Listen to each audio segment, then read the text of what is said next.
know that apparently a very good Nigerian, someone who has been in this hall, picked up a BlackBerry passport. I'm very sure you are absolutely a fantastic Nigerian, which means you will find a way to get that BlackBerry passport back to me. We would definitely appreciate it. Let's continue to show ourselves as fantastic Nigerians. Somebody really good and gracious, pick that up. Please find a way to get the BlackBerry passport to me before we wrap things up. Don't also forget we have a cocktail happening after all the festivities and all the seriousness. So stick around, have fun, get to meet some of the people on the panels, tackle them on some of the issues you don't think that were addressed significantly or to your satisfaction either. All right. Let's get this started. The first person I'm going to introduce is the moderator of this panel. He has gotten to a point in his life where he's actually known by just one name, Omajua. Many of us call him friend. Some people, unfortunately, call him enemy, but a lot of people do call him an influencer, and that's something that cannot be denied. Japhet J. Omajua is a Nigerian thought leader and a social political influencer, a columnist for Nigerian dailies with features on international and national platforms. His speaking engagements have seen him speak at universities in Europe, North America, Latin America, and as well as across the continent. And until 2014, he was a lecturer on Africa's civil disobedience culture and new media at Berlin's Free University. To moderate this panel, please, a round of applause, a very warm one for Japhet Omajua. Joining him on this panel, which will of course be discussing advocacy and new media, is Social Media the Savior, is a Lagos-based Kenyan journalist who also happens to be a blogger on Kenya and Nigerian affairs and a scholar on elections and media. Please, a round of applause for Anne Muchika. To join this panel is somebody we've seen speak a few times today, and I call him one of the big three because he is the head of the budget team here in Nigeria. Oluseun Onipinde is the lead partner for Budgets, a civic organization he co-founded in 2011, which works to simplify access to government data and also drives institutional reform. A lot of the information we have access to right now is because of what Budget and groups like EIE and of course PIN are doing. Please, a round of applause for Seun as he makes his way to the stage. To join them on stage is the executive director of Enough is Enough Nigeria. She really doesn't need any further introductions. Many of us simply know her as Yemi, but a round of applause for Yemi Adamalekun. And finally, last but not least, is someone I had the pleasure of meeting only yesterday. What happens with social media is that many of us will recognize each other by social media names, accounts, and profiles, and that's what happened. But it was a really great opportunity to put a face to the name, and of course to some of the conversations she's been driving on Twitter. Aisha Yesufu is the chairperson of the strategic team of the Bring Back Our Girls movement, which has been successfully, as we can see, advocating for the rescue of the Chibok girls abducted from their school. She also is a businesswoman who teaches financial literacy through her program, Let's Do Business with Aisha. She's an advocate for education, especially for poor children. Please, a very big round of applause for Aisha Yesufu. So again, please don't forget, we are still live streaming. Please keep the tweets coming in. Please put the phones back on silent or vibration as a sign of respect to the speakers and also those in the audience who have participating. And it's over to Omajua. Advocacy and new media. Is social media the savior of the 21st century?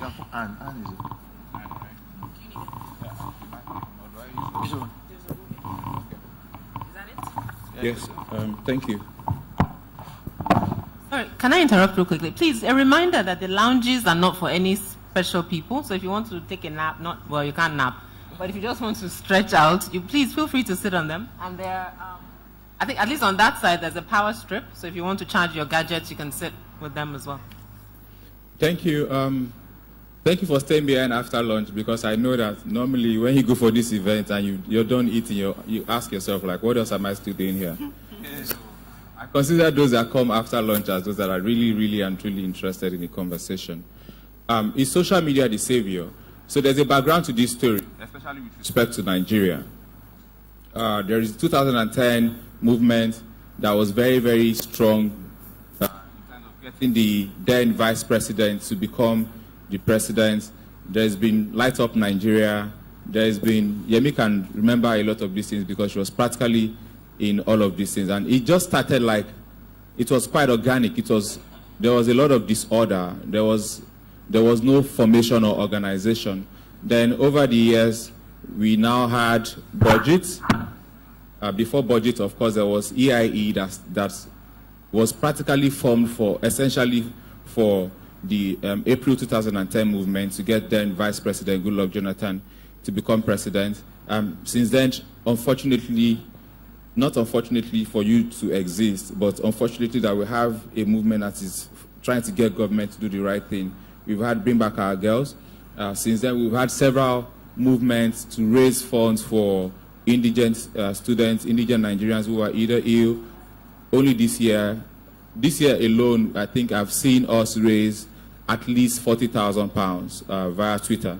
Over the years, we've also had people evolve from social media out of obscurity. If you think I'm one of those people, okay.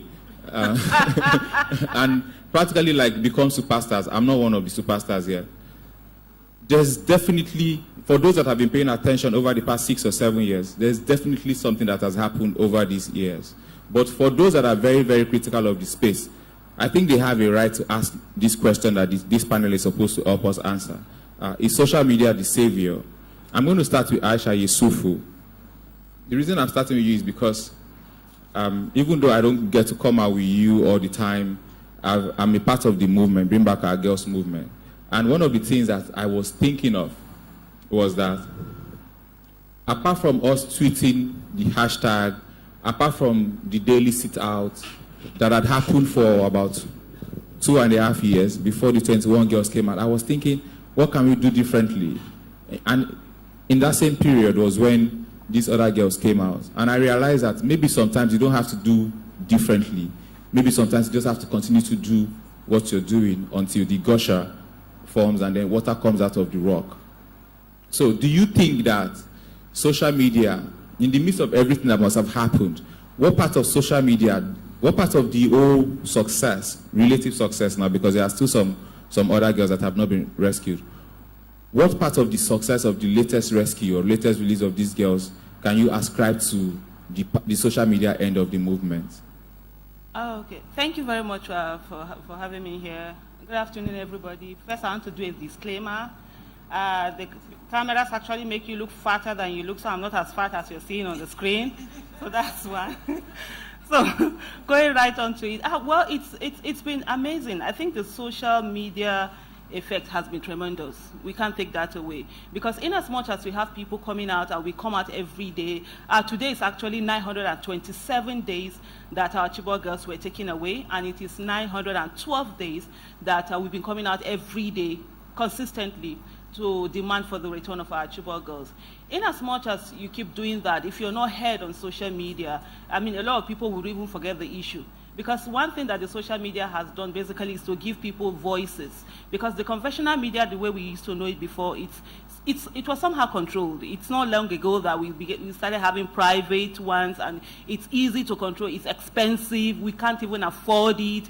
And, you know, so for a movement that has sustained itself for 912 days, and you think of the fact that, okay, if it was the conventional media, you have to pay. Where would we get the money to pay for that? But social media made it so easy, and it made it for us to be able to connect with people all over the world. It's not just here in Nigeria, it's all over the world. Like when you talk about Bring Back Our Girls, people immediately remember Chibok girls, they know what happened, and they're concerned about it, and they keep talking about it. And unfortunately, we are in a system where the government listens more to the voice from the outside than it does from the voice within. So because of the fact that there are other people from outside the country who are equally talking about it, which made it easier with the social media. So it ensured that the government didn't forget about this. And like you said, sometimes it's not about doing it differently. It's about doing it consistently, not giving up, it's untiring about the issue. Sometimes here you become an irritation, but just keep on being that good irritation, because at the end of the day, they will get so sick and tired of you that they'll be like, okay, can we just get this thing done so that these people will go away? Because it is not all about changing, it's not all about strategy. One of the things we have, unfortunately, in Nigeria is the fact that it is known that after a while we'll move on. So they say, okay, give them time. After this, they will move on. So when you don't move on, when you keep coming, and when you keep demanding, and when you keep asking for the right thing to be done, sooner or later, somebody will actually do that right thing. So, you are allowed to clap. You can still clap. So basically, in a sentence, social media was very, very essential to making that thing happen. Absolutely. It actually started from there. That's why some people actually forget. Bring Back Our Girls started on the social media. It was April 30th. The 23rd was the first time the hashtag was it came out. It was on the 30th that we had the first street protest. For somebody like me, it was Bring Back Our Girls that made me to join Twitter. I didn't know. I was the kind of person that would go on my Facebook page once in 2 years. So you can see how active, and from there we've been able to do a whole lot of other things apart from Bring Back Our Girls using social media. So it's okay. It was very important to start on that positive note. So I was in Port Harcourt 2 weeks ago to train some development people, basically people that do what you guys do, but people that don't have Twitter, they don't have Facebook, they don't have all of those things. We practically trained them on everything, including how to use Excel. So it wasn't just social media, it was every damn thing for a whole week. And the biggest shock during that 1 week, I had a lot of shocks, but I think the biggest shock was that they didn't know what budget was, they didn't know EIE. And these were people that I was trying to model. I was trying to make them model their identities online on what you guys do. And it was also a beautiful shock in the sense that it brought someone like me to that reality again, that whatever we think we're doing on social media, yes, we are blinking, but to some people we are blinking in the dark. They're not seeing us. 6 years ago, we did not have budget. Now we have budget, and it looks like, how did we survive understanding government finances, budgeting system, transparency, accountability without the budget of this world? But the question to you, Shehu, is, where do we go from here? I know you have your organization objectives, I know you have your target audience, but those people I met in Port Harcourt are supposed to be people that are training others, making them understand governance, making them understand maternal mortality and all these issues. So where they come from, they are not the foot of the ladder in terms of access to information. They are at least in the middle, but they didn't know that you guys exist for any reason. So how do we move from social media and what you do and really extraordinary phenomenal work that you guys do to reaching out to those people, because they are part of the constituency, the Nigerian constituency? Okay, let me use this one. Thank you so much, Omojua. So, and I have to thank Omojua because in the very, very early days, he was, even till now, Jay will always retweeting us. I will go and send him DM, now Omojua, can you please help me retweet that, because I know if you help me retweet it, we'll get more tweet and more retweet. What is clear is that you start with that idea that social media is going to change it, but you get in the middle, you find out that it will not be enough because of the kind of, because it's not just going to be enough because of the structure of society that we have. You know, when we look at the structure of society, our literacy span at different hand, it tilts is much stronger at those who are the grassroots and who could maybe barely read or write, or not just that fluent in that English language as it is.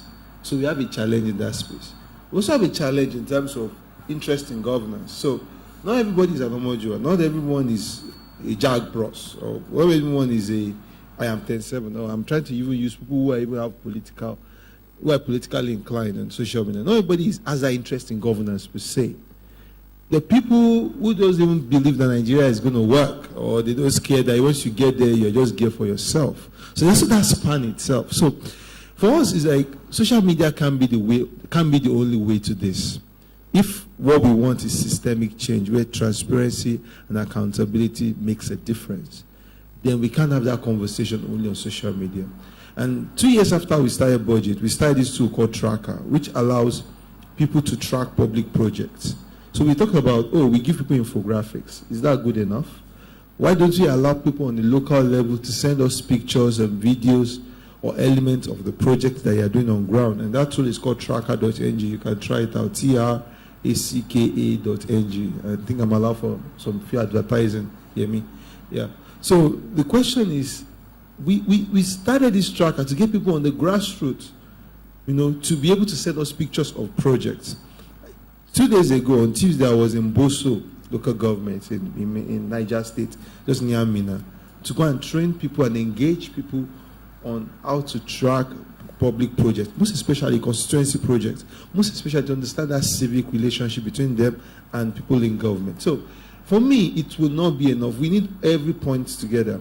Now, and that's why when people say we want to replicate EIE, want to replicate budget, it's fine. The reality is that the work is huge. The work is really, really huge. We have 36 states. We have 774 local government. I know we have over, I think, 10,000 words and communities and things like that. And so the work is huge. And for us that we want to have civic, so to me also we need, and that's why you find people like this event, you find budget, EI, and pain. Also because if you go alone, you can chase 1,000, but if you go more, you can chase 10,000. So you also need, even when you have few actors in the system, you also need to, how do you connect more with more people? So I feel we need to do more offline. And we also don't need to create barriers to say it's Twitter, it's Facebook. It could be print, it could be SMS, it could be radio. We always feel radio is backward. Radio is great. We are doing something on radio with Nigeria Info. I'm sure Tolu is a big, it could be radio. And with the engagement we and EIE have got from radio is incredible. And so we also have to, we don't need to, I thought about talking to him, I said, why not Nollywood?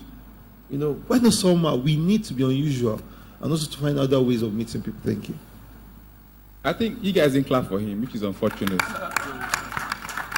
Maybe let me say this. I think that for all that has been said about what budget has done, I think people don't even see what you guys do outside of social media. They don't see the letters that you write on behalf of communities, how you train them to engage their senators and their rep members. And I think as much as this other one is really, really extraordinary, as someone like myself that actually sees that behind closed doors, I know how impactful those things have helped to build schools, those things have helped to get transformers, to build roads, and I think you guys deserve a round of applause than these guys gave earlier. Thank you. Okay, now I'm coming to Yemi. So, 2010, we had this double protest in Lagos, in Abuja. We wanted the National Assembly to do the right thing. The Nigerian president was not able to be president anymore, and that happened. We did some other campaigns. 2015 came, we decided that person that we wanted to be president was not good enough to continue to be our president. We gathered around again, we did all of these things. But in the midst of all this influencing and all this retweeting and tweeting, when the time finally came for the actors, the real actors, when the time came for power to be shared, we were not there. We were still supporting, still endorsing. But when the power came, we were not there. That's why today, for instance, so I have a very, very good idea to do with sports and stuff. But I think that the current sport minister doesn't have the mental capacity to even run that ministry. So I would not even bother. So I feel helpless. So what can we do to move from having several hundred thousands of tweets and trending and being able to organize things like this to actually, really and truly control power? Because for me, that's the bottom line. Okay. That's not the bottom line, then to control power, to use it for good. But you cannot do it without that particular access. I think, personally, I'm very clear about my role and my space. So we all have, I hope we all have, let me rephrase that. We should be very clear about the roles we want to play and what our ultimate objectives are. So so EIE is a non-partisan organization, but Yemi Adamalekun is very partisan. I vote. Because for me to cast a vote on election day, I must be voting for someone. So in that sense, I am partisan. As an organization, EIE is very focused around empowering citizens to engage government institutions to enable or facilitate a process of good governance that benefits society. So if you are in that space, you will never be called to the table to share power. And we're very clear about that. So I have no expectations of someone calling me to come and... I totally disagree. You might disagree, but let me finish. You're quite all right for you to disagree. So as an organization that's focused on advocacy, we're very clear about that. However, there is a role for young people to get involved in politics. It is your, how do I phrase this? And I'm trying to be very mindful of my words. Power in terms of, and that's what, if you look at it in those sense, power in terms of appointments and roles, and that's how you frame power. How I would frame power would be much more differently. It's actually involvement in the parties themselves. Because as you are made a minister today, in 6 months I can remove you. For me, that's not power. And that's not really lasting influence. What will be more powerful will be to be part of the body, the political party body that then makes that decision. And you're right, young people are not a part of that. I mean, I can list younger APC party members who you can say are not at the table. That's a different conversation. And that's a political party conversation, not an ad. So I'm deliberately trying to separate EIE as an organization that's focused on advocacy around your sense of power that I hear you talking about, that for me is more in the space of political party advocacy. Yeah, but look, so I understand how you need to be non-partisan and all of those things, but that brings about limitations. Most definitely. Because, and I think, hold on, and I don't think, it's not a, for me it's not an either or, because no matter who gets into government, you need somebody to check them. So there would always be a place for an EIE. Now the amount of work and the scope of work that we do, I hope will reduce over time. Unfortunately with this administration, it seems to have gotten larger. But that is the expectation. It's not going to be automatic. So you don't get a new administration and all of a sudden EIE is completely irrelevant. It cannot be. And Tiobi gave us a good reason why it cannot be for another 20, 30 years yesterday. Because our democracy journey is a long one. Our sense of understanding our role as citizens, as engaging. I mean, she gave the perfect example of someone who builds a road or gives you a borehole, and people are dancing. To get to a point where you won't need EIE, people will understand, we will stop commissioning. You tweeted the picture. Benue government, they covered a billboard and wrapped it, and someone went to cut it to unveil. Oh, okay, let's leave the billboard. Roads, we know that one. Roads, to open a road, open a borehole, it's a whole party. You will do a shoebi, you will call band, you will play sound, you will close down the road. People will not go to work for a day to commission a road that will fall apart in 6 months. Now, so as long as that is our reality, advocacy is needed, and it is a long journey. So that's, for me, I'm very clear about that. Okay, maybe this question, yes, please, you can clap. Maybe this question is not for anybody on this panel, but I think we need to start thinking beyond. Budget is essential. It's very, very essential for the Nigeria that we want. EIE is very, very essential, and it's a marathon, this whole journey, like you mentioned. But we need to have something that institutionalizes our transition to power. Now, I'll come to Anne. You know, Anne is very unique on this panel. Some of you that are very conversant with all these battles on social media, maybe you watched or monitored Nigeria versus Kenya. Someone tell Nigeria and someone tell Kenya. So I'm wondering, like, where would someone like Anne have been? Because she's a Nigerian tenant, but she's a Kenyan. So, but that's not the conversation now. So I'd like to know though, Kenya is very, very vibrant, very, very vibrant with respect to these conversations that we're having. And you're also able to bring the Nigerian side of things. And I'm very, very thankful for the short conversation we had before we came on the panel. I'd like for you to pick some holes in all this glamorization of social media, what it can do, and help us look at certain gaps that we're not filling because we're just maybe too obsessed with what social media can do. Okay, let me answer on someone tell Nigeria versus Kenya. Definitely, I'm going back home. I'm only a tenant here for a short while. So I am first national. I believe the success of social media in advocacy is aided also when you look at, I think a large part of it is aided by age.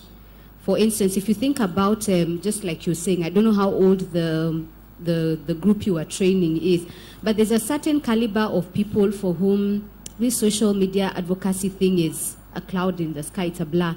So you have to think about who are we speaking to, which publics are we speaking to when it comes to this debate. BBOG has been big, but if you ask people out there where they got the information about the release of the Chibok girls, a lot of it was on radio. So I think there's a place for traditional models of media and also social media. So we cannot stay outside. And also I think social media also leans on to mainstream media in terms of even breaking the information. What we see, somebody went and did the homework. And that's what social media, a lot of them don't have. A lot of social media influencers are not in, let me say, in Wari, they're not in Port Harcourt.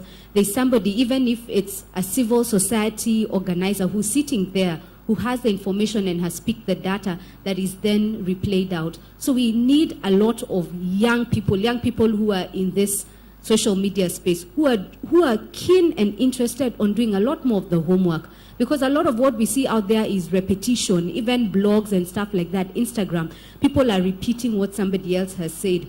The second thing I think that would be necessary is the place of independence and funding. One of the questions or the issues with civil society back home is people say, oh, puppets of the West, you people are given money by the West and you're coming here to make noise. That's the Kenyan scenario. I'll be very clear about that. And I think I admire a lot what BBOG is doing, because they were very clear when it came out last week, and they said, we resolved that this matter will be done with our own personal funds. And I'm in the space where civil society will need to be donor funded. But I also think that we need to take the system out of, we need money for this and this. What can we do in ourselves and of ourselves, where we can say we were able to do this? I'll give an example of a campaign that has been running, two of them. One is, this is a road back home, where people look at roads and the government, like Yemi has said, you commission a road and 6 months there are potholes, and we spent millions on that road. So where is the space, why are citizens not complaining and saying this road was not done well by the contractor, and put not only the government but the contractor to task in that space? The second one was done, we use our matatus. Matatus is what you call what? The Danfos. Now, there's the Danfos that are yellow, and if you've been watching CNN this week, they're showing our colorful, the bigger, they're like minivans. So they're big and they're colorful and they're loud and boisterous, and the drivers were born in a little corner by themselves.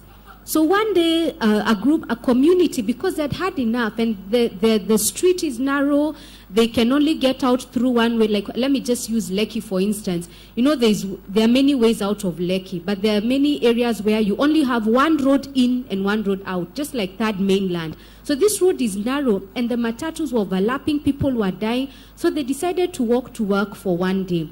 And they gathered everybody, and not everyone in that area uses social media as such, but they chose to walk to work that day and say, we are going to teach these people a lesson. They refused to pay hiked fares in the rain. They refused to, for the matatu touts to misbehave.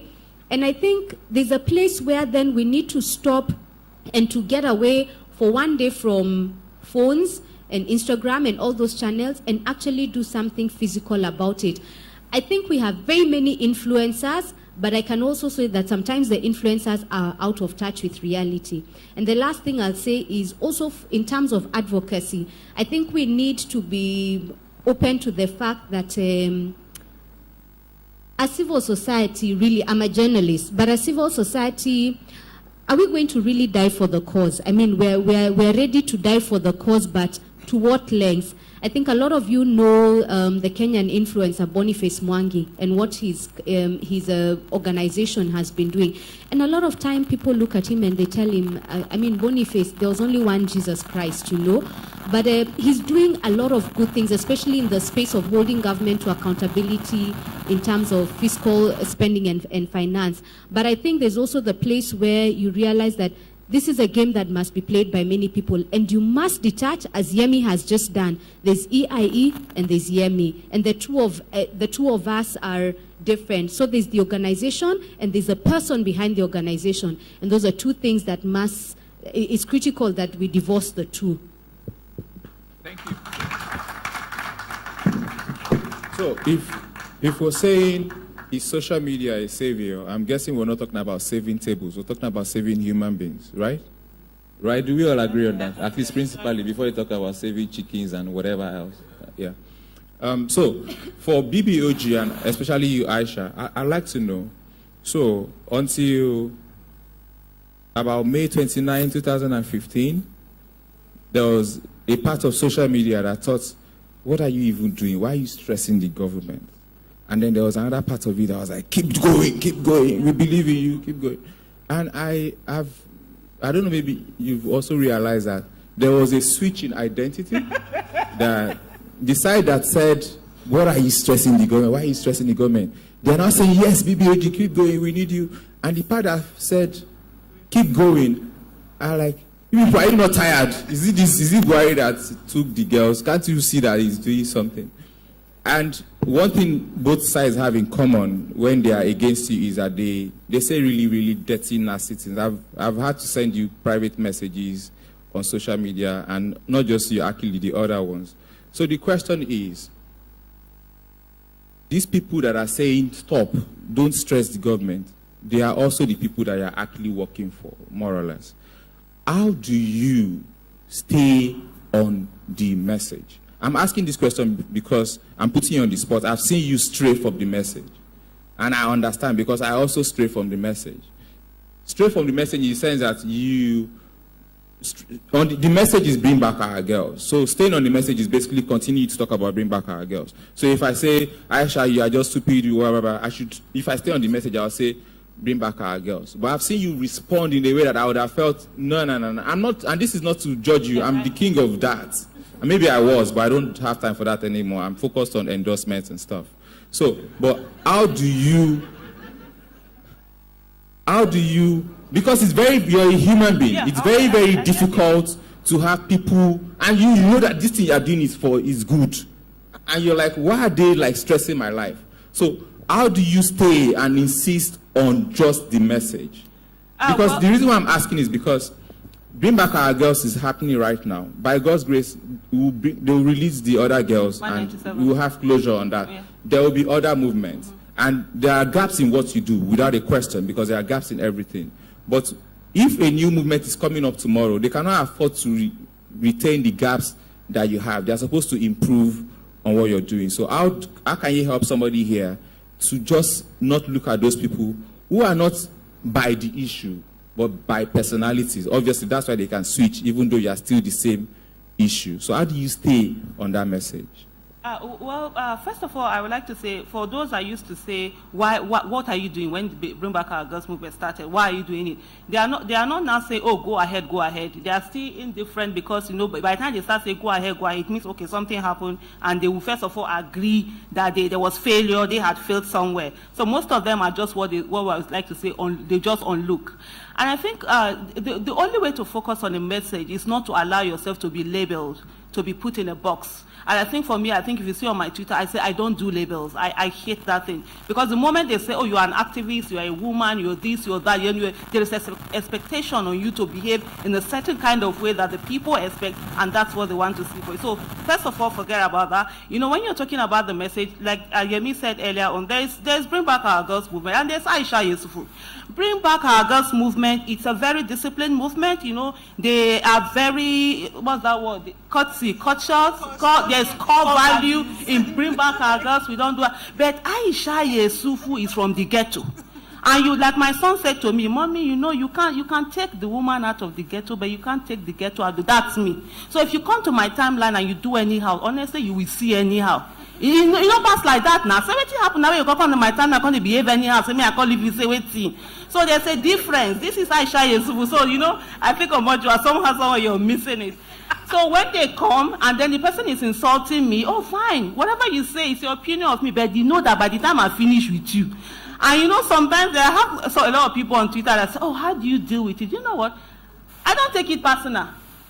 Those insults, sometimes, you generate conversation. I say to people, it's not all the time that you talk only to people who agree with you. For example, I do a tweet and you say, oh, Aisha, thank you for that. That's the end of that conversation.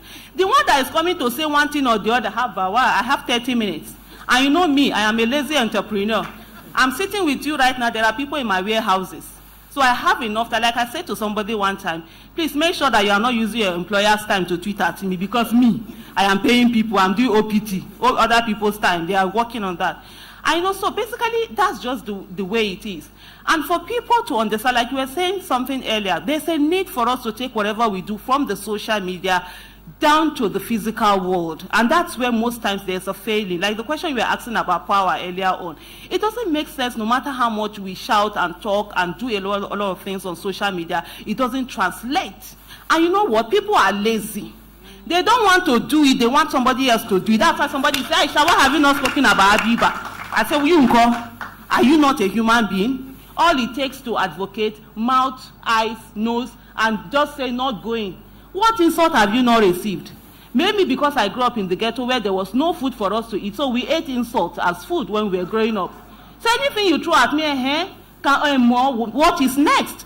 So people have to understand that by the time you go out, take that thing off, go off the street. It's going to be hard.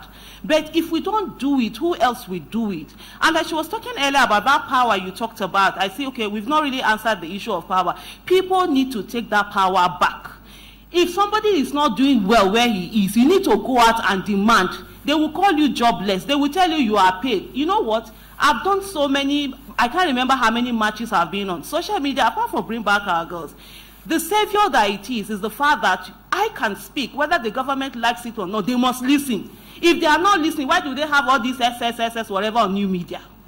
I had a senator came to me and said, oh, you occupied, when they did Occupy NAS. Oh, so you thought when you were occupying NAS, it meant anything to me. I used the back door. And I said, you were there at the social media. Was it social media bill? Or I think it was in the Northeast Development. When they, and I said to him, I don't know you. The fact that you know me and you knew that I was in front of your house, that means we were affected. And that is just it. Sometimes they might try to unlook. Sometimes they might try to act as if nothing is happening, but I tell you it is happening. Remember when we did that, I know I was abused so much. I remember I've gotten lots of this, you know, I'm just okay, Aisha. I'm like this guy, you know what, all those insults, when I'm doing it, I'm like somebody who is doing drugs. The more you're insulting me, the higher I get. So let them know those things don't mean anything. Let me just say this finally. When we did that, you know, when the president decided to meet who is who in society, and forgot that there were IDPs who queued, and against all odds voted for him. He was having iftar with every other person. Nobody was calling the IDPs. And I was like, okay, a whole lot of people then, you know, they all came at me. If you see the attacks, they were something else. But at the end of the day, what happened? They had that dinner with them. And I was shouting, and I know up till I was dancing. I did a video on that. Some of them, some the other parts, and I know there are two factions. The ones that were in power and now they are still waiting to come back. They were saying, oh, you were jumping up and down like a chicken or whatever it is. But at the end of the day, what happened? IDPs got their iftar with the president. That's all that matters. Thank you. I know that we have something in common. Insults is like energy for us. Like I love it, but you know you have to use it differently sometimes. So, BBOG is ad hoc, so she can maybe afford to answer that question in that way and do what she does in the way that she does it, right? Because BBOG is ad hoc. They ad hoc in the sense that I don't hope that BBOG exists after December. No. Because if the girls are released today, so that's why it's ad hoc. Budget, I'm not saying they will continue to steal government money forever, but there will still be need for accountability, there will still be need for transparency. America is about 250 years old. They have all these organizations, hundreds of them. Kai.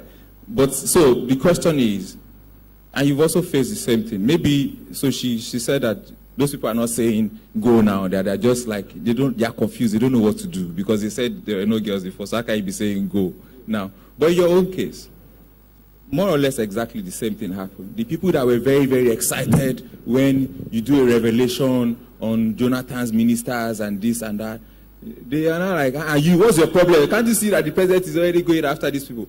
How do you, because no matter what you want to say about budget, people already, they see budget and they see you, right? So are you able to deal with these things as a person, and are you able to make sure that budget as an organization stays on focus? Because I've seen you have to come out sometimes to apologize to people, blah, blah, blah. How do you deal with all that? It's a bit challenging, and it also shows the social media space, not just social media space, how we are as people.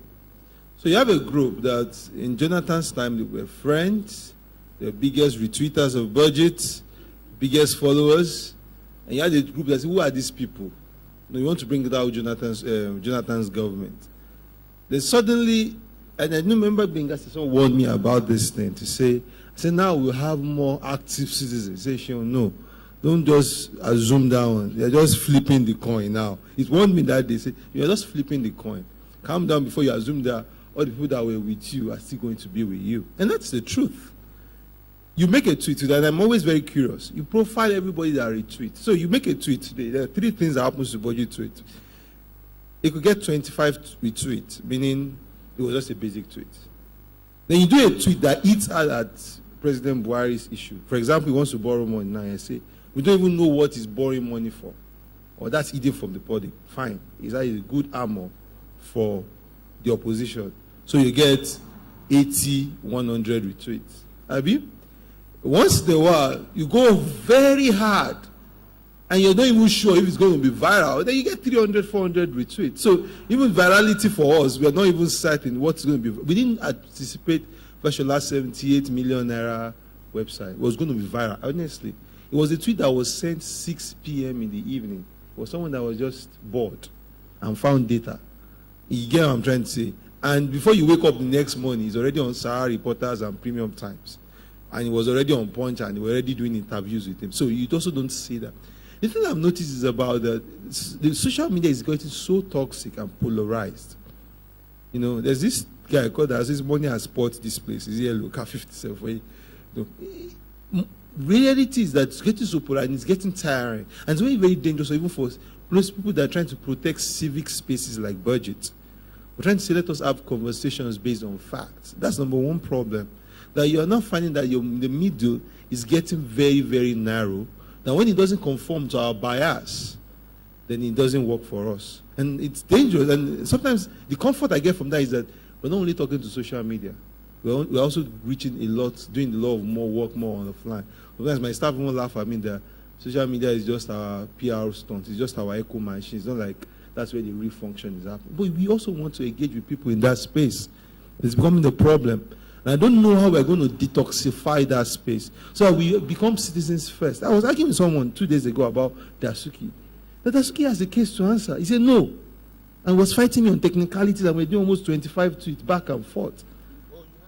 Yeah, or someone said Jonathan created co-creation hub.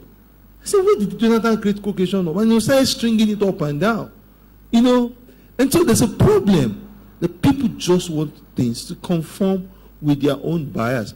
Now, that's number one problem that we are getting on social media, and I'm sure the researcher is here with us. Maybe she can help us unbundle how do we resolve that problem.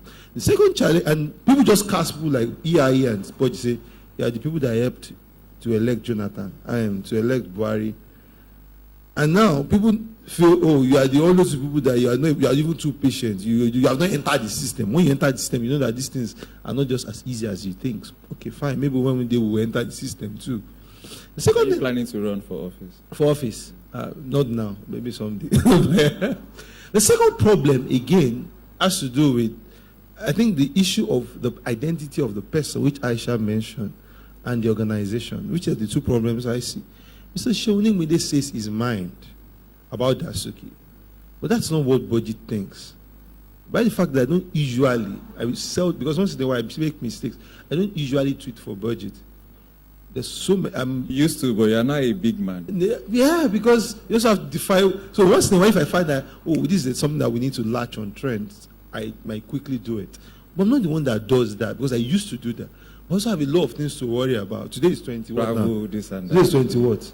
27. You understand what that means, Abi? There are 26 people that work in budget.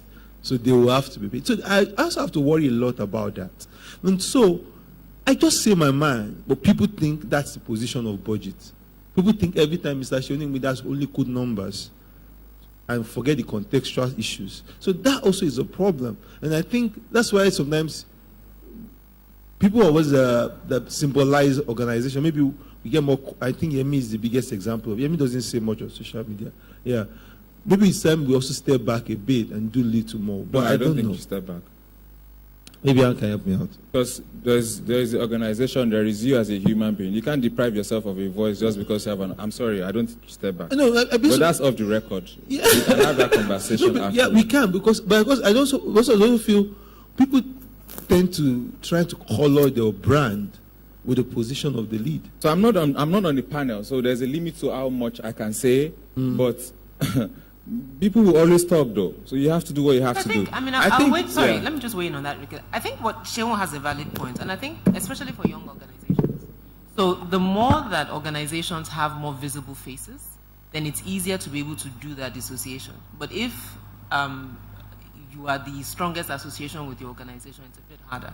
And it's this year that I realized that it wasn't deliberate, but I realized that I didn't tweet as much as I would like to personally, just for the same reasons Sheon said. So in the future, if there are more EIE staff that people know that, and then it becomes much easier that people can then know that there's an EIE position.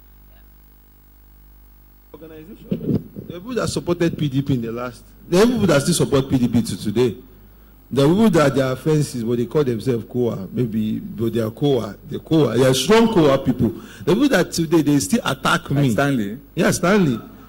They still attack me for voting for Buhari and say, Mr. Sheon is your man. No. Okay, so the thing is, there are maybe 100 or 200 heads here, and I think economically speaking, their senses are better than mine. So I'm going to go to them so that they can ask better questions than I have asked. But rules are rules, and I'm very, very big on rules. Please go straight to the question. You can leave the background till later, maybe when you meet the person one-on-one. Your name, straight to the question, because we need to cover as many grounds as possible. Thank you for understanding, and thank you for keeping to that rule. The gentleman over there. Thank you. Okay, my name is Matthew Adeza, and my question is, how do you measure the impact you're having? Like, if you tweet or you do stuff either on radio or TV, as an organization, how do you measure how much impact? Who are you asking that question specifically? Mr. Nibinde. Okay. Yep. Thank you very much. Thank you for keeping it short and simple. The lady over there in glasses.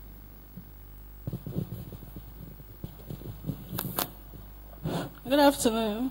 My name is Kausar Muhammad. I'm an advocate. I work with an advocacy group. My question is just to almost all of them. How do you want to ensure citizens' participation in rural areas? Like what you mentioned, Japhet, about training people who don't know about social media. How do you want to use that as a tool for advocacy, and how is it measurable? Thank you. Thank you. Why is it only guys that are raising their hands? Please. My name is Mustafa. Wait, I called her first, so you speak after her. Thanks. I'm sorry. So I've been observing the questions for the last few days, and my question is around the organic evolution of advocacy and a movement versus the structured element of advocacy. I think for organizations like Budget and EIE, it's easier to be structured, but even for Bring Back Our Girls and perhaps the blogging and the examples from Kenya, advocacy moves from organic to structure and probably back. So can you speak to that so we can get a sense for how that can be done? And can you help us with that? Mustafa? No, now. Mustafa, then we'll take the answers, then we'll come back to you. Okay.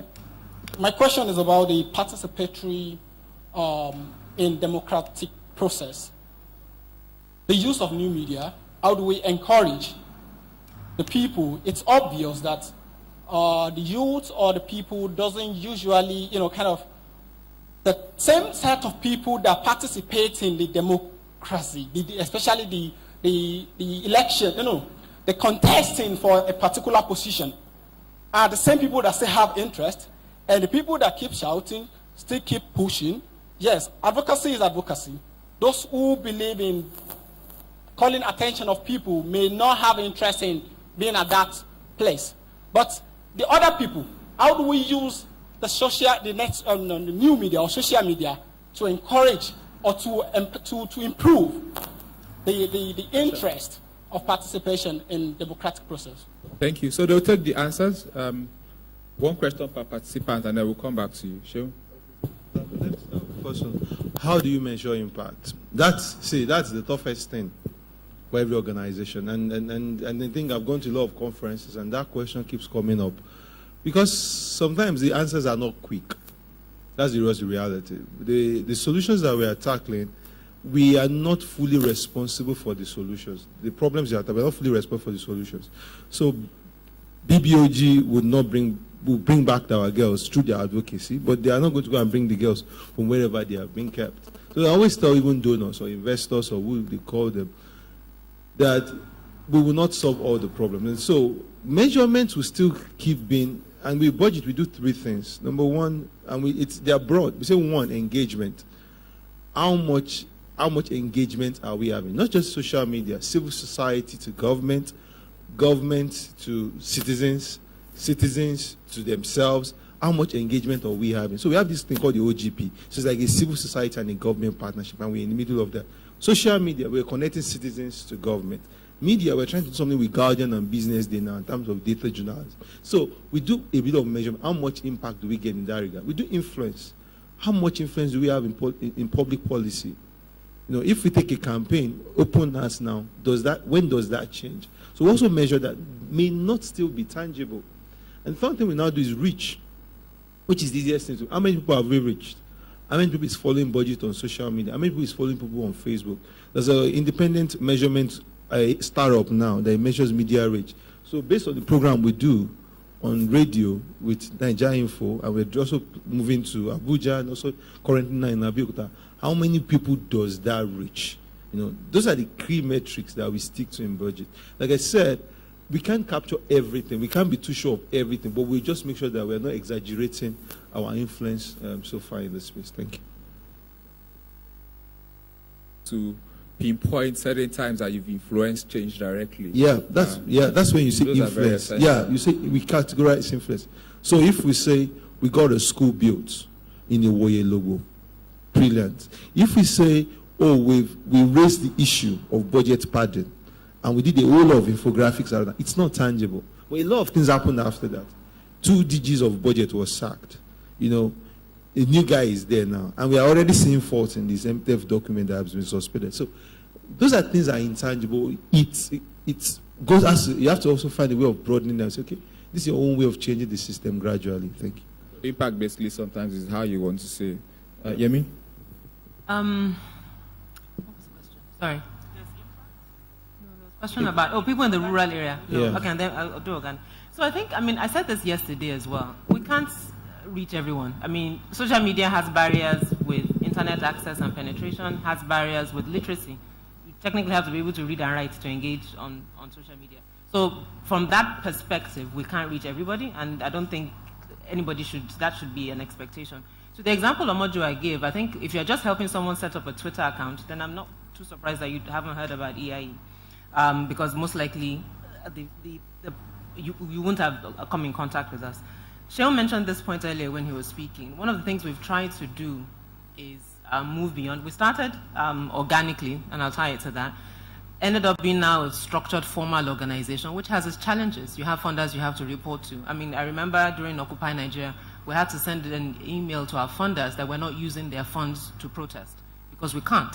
But it's something that we continue to do, but we found a way to fund that from sort of the BBOG model, task ourselves. I mean, my board members know me. When it comes to an issue, I'll send them an email that obviously you guys know that this one is not funding, Omonjo is sitting here, I know the number of things he's supported in that way. So we reach out to friends and Nigerians who support that area of our work because formal funding will not. And I say that all the time. Aisha made the point earlier. People are very quick to say, what is EIE doing about this? What is EIE doing about that? When will you speak? When will you do? The thing is not, it's not magic. Rent gets paid for. Internet access is money. It's not free.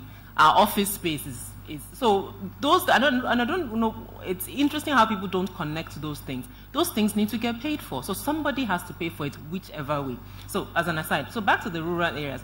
As an organization, we're very clear that our target audience are people who have access to the internet, and we don't shy away from that, and we make no apologies for it. And the reason is simple. we can't reach everybody, and we've looked at the landscape. Where can we have the most impact? There are about 8 million Nigerians in Nigeria on Facebook. If only 5% of that population, that's what, 400,000 people, is that right? Yeah, 400,000 people, that's even a lot.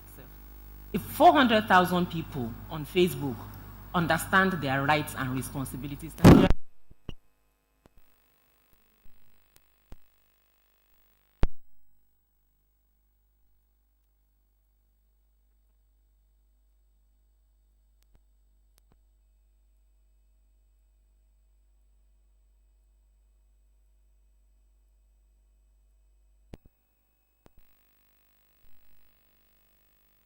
if 100,000 Nigerians alone understand that and use that as active citizens, Nigeria will be a different place. So I'm not trying to reach 5 million people or in that sense, and when I mean that directly. But if I can get 400,000 people on any social media platform who understand the issues, who are the work we are doing, information budget is sharing, gets them thinking. We now say, look, your thumb is your only finger that touches your other 4 fingers very easily. Try it. Anybody, you guys, open your hands and try it. Use your other fingers. The other ones will struggle.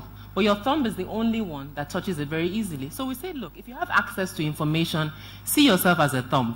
And it's then your job to educate 4 other people. So if 400,000 people who are on social media educate 4 other people, that's 1.6 million people. If those 1.6 million people educate 4 other people each, imagine the exponential effect. So if there's this room, how many people know their senators? Who represents them? Show of hands.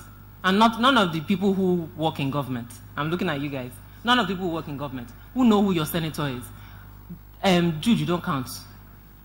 I see one. No, I'm very serious. I see 1 hand, 2. Okay. No, I'm very serious. If you know who so your if you know, because senator hands are going up and down. Okay. So I see, and I'm going to count. I see 1, 2, 3, 4, 5, 6, 7, 8, 9, 10, 11, 12, 13, 14. Okay, maybe about 20. In a room of about 100 plus. So that's what? 20.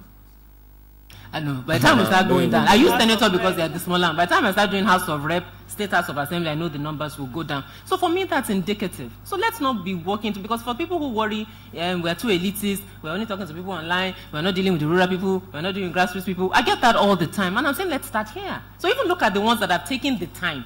You've taken time out of it. Sorry, Ojapet, I'm talking a bit longer, but I think it's important.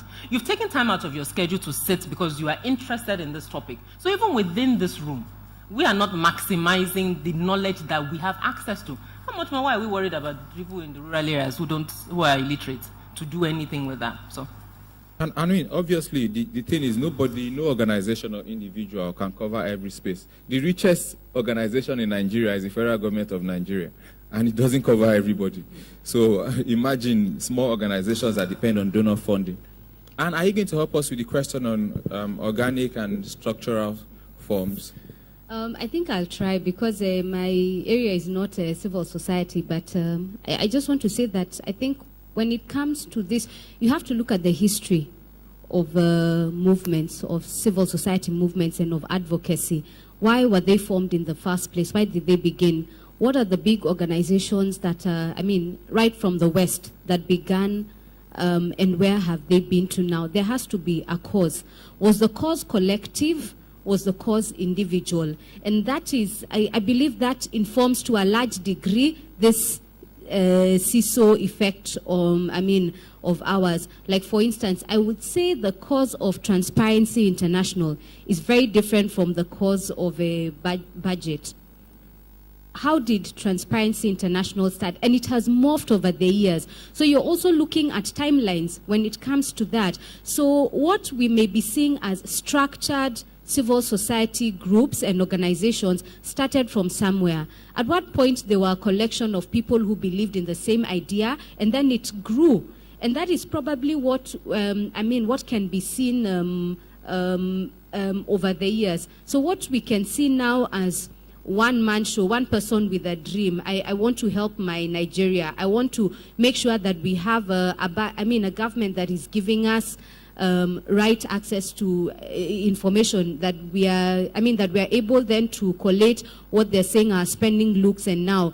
It could have been one idea, but it has grown. I mean, I've kind of followed the story of budget for the last 3 years, and when they were celebrating their 5th anniversary, they started as 2 people. The office has grown. What you see now and what can be a CISO effect is not going to be the same 10 years from now. It could have hubs and offices elsewhere. But that's not to say then, and that's why we need to look at what was the rallying call for where advocacy is starting. What is people... I worked for an organization that was very clear. It started as a one-man 150 years ago. I can't talk much about that organization, but I can also say that I'm happy that it was the one that went behind the scenes to actually help even in the release of the Chibok girls. You know, some things are not seen outside, and they've said what you see in budget, in paperwork, is a little part of what they're able to do in lobbying behind the scenes. So I will say that even the CISO effect, let's look at timelines, let's look at the raison d'etre for that organization to be and where it's going, what it's going. So then that's how we see the CISO effect for structured, and that's how we see for ad hoc. Because ad hoc sometimes could be because it's formed to take care of this reason and season, you know. But is it growing? Has the end come? Have we finished with this position? Can we move on from now? So I think that's part of that, I would say, in my limited knowledge. Aisha, so your turn. We have 5 minutes, and I want you guys to take a final question before you go. I directed a question to you. Yeah, you had earlier. I think before I go, taking off from where Yemi had stopped, I think for each and every one of us, we need to understand that for every one of us that is educated, there are thousands that are not educated. They didn't have the opportunity that we have to be educated. And we must ensure that we are the voices for all those ones that are not educated, because if we too were in their position, we would have loved somebody else to speak for us. And so that's talking about those from the rural area. And so it's not about, sometimes it's not about carrying everybody, it's not everybody doing it. A few people committed to the cause and say we will not give on, even if it's to say Project Nigeria. If we have 1,000 people committed to Project Nigeria, I tell you Nigeria will work, and we need to focus on that.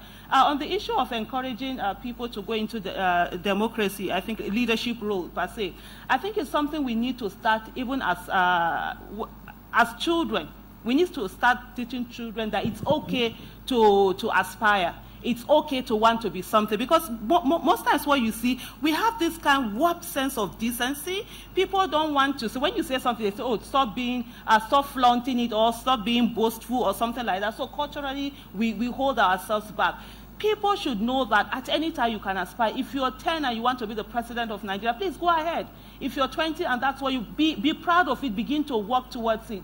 If you don't come out and do something, there are a whole lot of people that will keep doing it for you, not the way that you want it, but the way that they want it. And like Yemi had said earlier on, we have to participate in politics. And one thing we have to understand is the fact that somebody can speak very well doesn't mean that the person can work very well or be in a certain position. You find out because you are outspoken on certain issues, people begin to say, "Oh, you need to be given this appointment. You need to." I was like, seriously? Well, how has time for appointment? I am an outspoken person. I can talk all day. If I'm going for something, but at the same time, I'm very lazy. If you put me in, I've never worked in my life. All my life, I've done business. I'm a market woman. I buy and sell. If you bring how many trailers do you want to buy, I calculate it. But by the time you put me in an office where I begin to work, you know, the bureaucratic setting of an office, I can't. But you find that people are thinking, oh, because you can speak, then you need to get a certain appointment. It doesn't work that way. We need people who can fit in, and if you know you can fit in, go in. Don't wait for anybody to give you that opportunity. Please. That's just it. Go in, go there, demand. And you know what? When they say no, no, no, no, you keep saying yes, yes, yes, and you keep going until you get it. No apologies. Be an irritant, a positive one. Thank you. And I don't think there are bigger irritants than Aisha on social media at the moment. I mean, good irritants, of course. Nasty woman. Do we still have time for questions from the audience? No. So unfortunately, we cannot. But of course, you guys, you can meet them. They don't have bodyguards, so you can see them afterward. Yeah. I'm going to throw a general... Just a reminder, there's a cocktail at 5 after the session, so more time to chit-chat. None of them has a bodyguard, so you can meet them for your questions. But finally, I'd like for you guys, 1 minute, right? This is 2016. This is October 27, 2016. And I'm thinking October 27, 2021, we want to have this conversation. Not the same theme. What do you think, what would you like to talk about your organization in terms of what you've done over the 5 years between 2021? My organization? No, not you. I mean, Exactly. because for you, I really want it to end. I mean, I need the girls back. And for you, and then maybe you can just close with a 1 minute sentence, with a sentence that takes 1 minute. But I really would like to know what budget to see happen over the next 5 years with respect to the space that you play in, and then EIE, and then Anne can close and Aisha can close. Okay, so going back to the question of this panel, and I would go back to, is social media the savior? And for me, I feel social media is a form of media. You know, if you follow the history of tech with advocacy, you start with when Martin Luther was tacking papers on the doors, and you go to when we had radio, and you go to when we had TV, and it was the biggest debate between Nixon and JF Kennedy. Then you move from that and you talk about Telegram and fax and everything. We just have social media. The core anchor of anything that is going to change anywhere is people. That resilience, that interest, that drive of people. Social media is just a form of media that we have found at this point. And so when it comes to what those budgets want to do in the next 5 years, the call for me is people. How do we raise the fold of active citizens? That's just always my own point. How do we ensure that more people are sold on the project Nigeria that is transparent and grossly accountable? And that's just always baseline for me. Thank you. Amy? In 5 years, I'd like EIE to have a database of 500,000 Nigerians, maybe 1 million actually, let me say 1 million, so I can aspire big. 1 million Nigerians that we know their names, we have their phone numbers, email addresses if they have them, and we know where they are. So that not only can we send targeted messages that are relevant to them and their communities, it's also easy to engage them to act. So for example, if their government official is not acting or there's a bad road, Tracker finds out that there's a road that should have been built. I can send a bulk SMS to the 2,000 members of that community and tell them, this road is in your community, 7 million was allocated for it. Join us at a town hall tomorrow to talk about how you can get that road. That, for me, would be success. And closing words?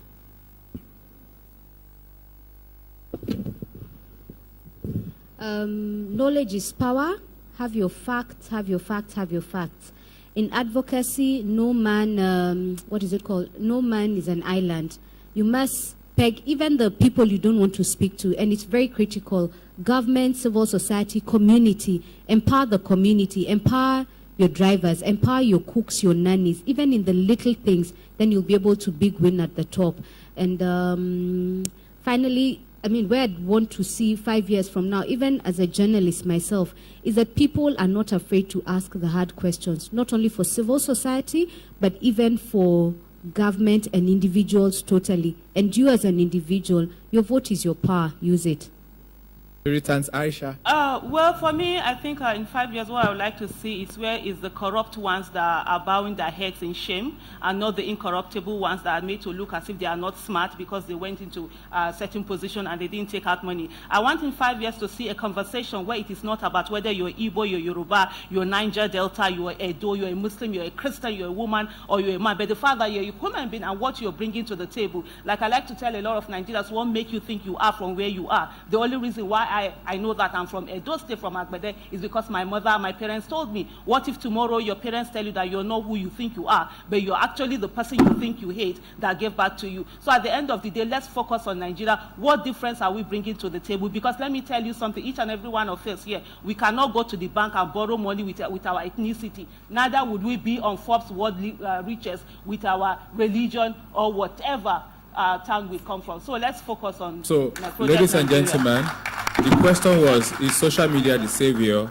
And the panel was able to establish something from the way I understood it. Social media is a tool amongst other tools like radio and newspapers.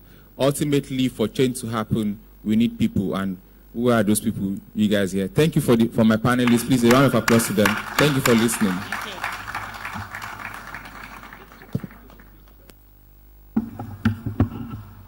All right, so again, another round of applause for our panelists for sharing their insights, especially in the use of advocacy and new media. We're going to keep things moving rapidly along. Please don't forget, make plans to join us for the cocktail that will be happening here. I don't see a lot of people taking advantage of the lounges. I know you're probably tired, lunch. Stretch your legs, go and sit at the lounges. Keep your shoes on, please, but of course enjoy the space and enjoy having some comfort there. Moving on to the next panel as we start wrapping things down on the second day of the New Media Citizens and Governance Conference is a conversation that will be showcasing new media tools. Now, we've talked a lot about new media. We've talked about social media, Twitter, Facebook, WhatsApp, Instagram. Is it only that? Is there more to this conversation? And what are these tools? Who's using them? And how can we each individually, whether personally or professionally, also make use of them? To moderate this panel is the... Let me try that again. To moderate this panel is the Digital Media and Communications Team Lead for Paradigm Initiative Nigeria. She has managed the online implementation of the Rockefeller Foundation-funded Digital Jobs Project in Nigeria, as well as training over 100 non-profit organizations on the use of social media for advocacy and for social good at various events. This is somebody I've personally worked with a number of years now in my work with Paradigm Initiative, and definitely I can say she's fantastic at the job that she does, and she's going to share some of her experiences on those tools available in the new media space. Please, a round of applause for Olamide Egbayelo. Joining her on the podium is Adeolu Adekola. He's also the program manager for Enough is Enough Nigeria, where he oversees the day-to-day operations and ensures projects continue to meet expectations. And before that, he successfully contributed and executed projects in aviation, real estate, finance, and IT. A round of applause for Adeolu. I think we can do better than that. And finally, last but not least, to join them is Abayomi Akimbo. He was also on the stage yesterday, but he is a project manager at Budget, and he is also the program manager for Access Nigeria Project, as well as the campaigner for the Open Government Partnership in Nigeria. Please, again, another round of applause for Abayomi. So they will be having a quick and shortened conversation on showcasing new media tools. Also, hopefully, an opportunity for some questions to be addressed, and we will be moving towards the end rapidly after that. Thank you. Thank you, Tolu. Hello, everyone. Like you said, my name is Olamide Egbayelo. I work with PIN as Digital Media Manager. And then we've heard a lot about social media and branding. We've heard a lot about social media and advocacy, new media and security. And, you know, if I wasn't a social media person, I would just assume that this new media is just Twitter and Facebook.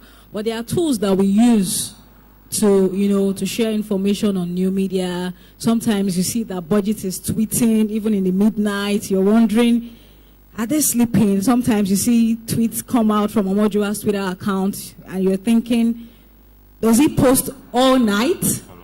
You know, all day, all night, and all that. Sometimes you see, you know, maybe a blog or someone has shared an article about, you know, 2 weeks ago, and then it auto-tweets or auto-posts on their Facebook account, and, you know, people just take it and it goes viral and said, oh, no, we shared it over, you know, 2 weeks ago. So we're just going to be, it's going to be a very short panel, and it's going to be engaging. So I'm just going to be asking Yomi, who is to my left, and Adeolu, who is to my right, how, you know, the organization have used, you know, these tools.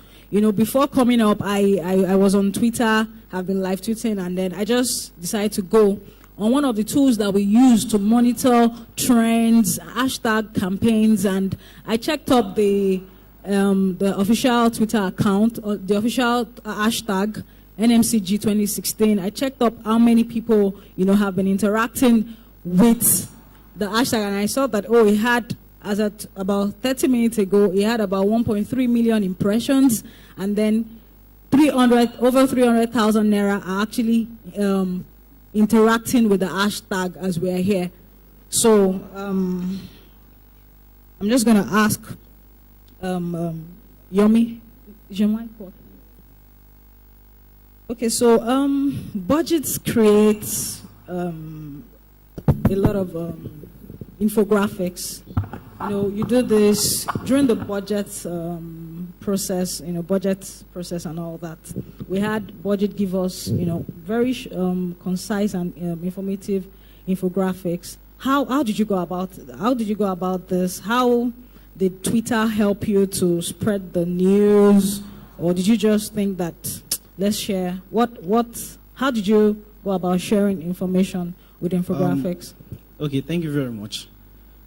When the budget issue happened, we use Twitter. We have about over 60,000 followers on Twitter, and then on Facebook we also have a lot of people, a lot of followers there.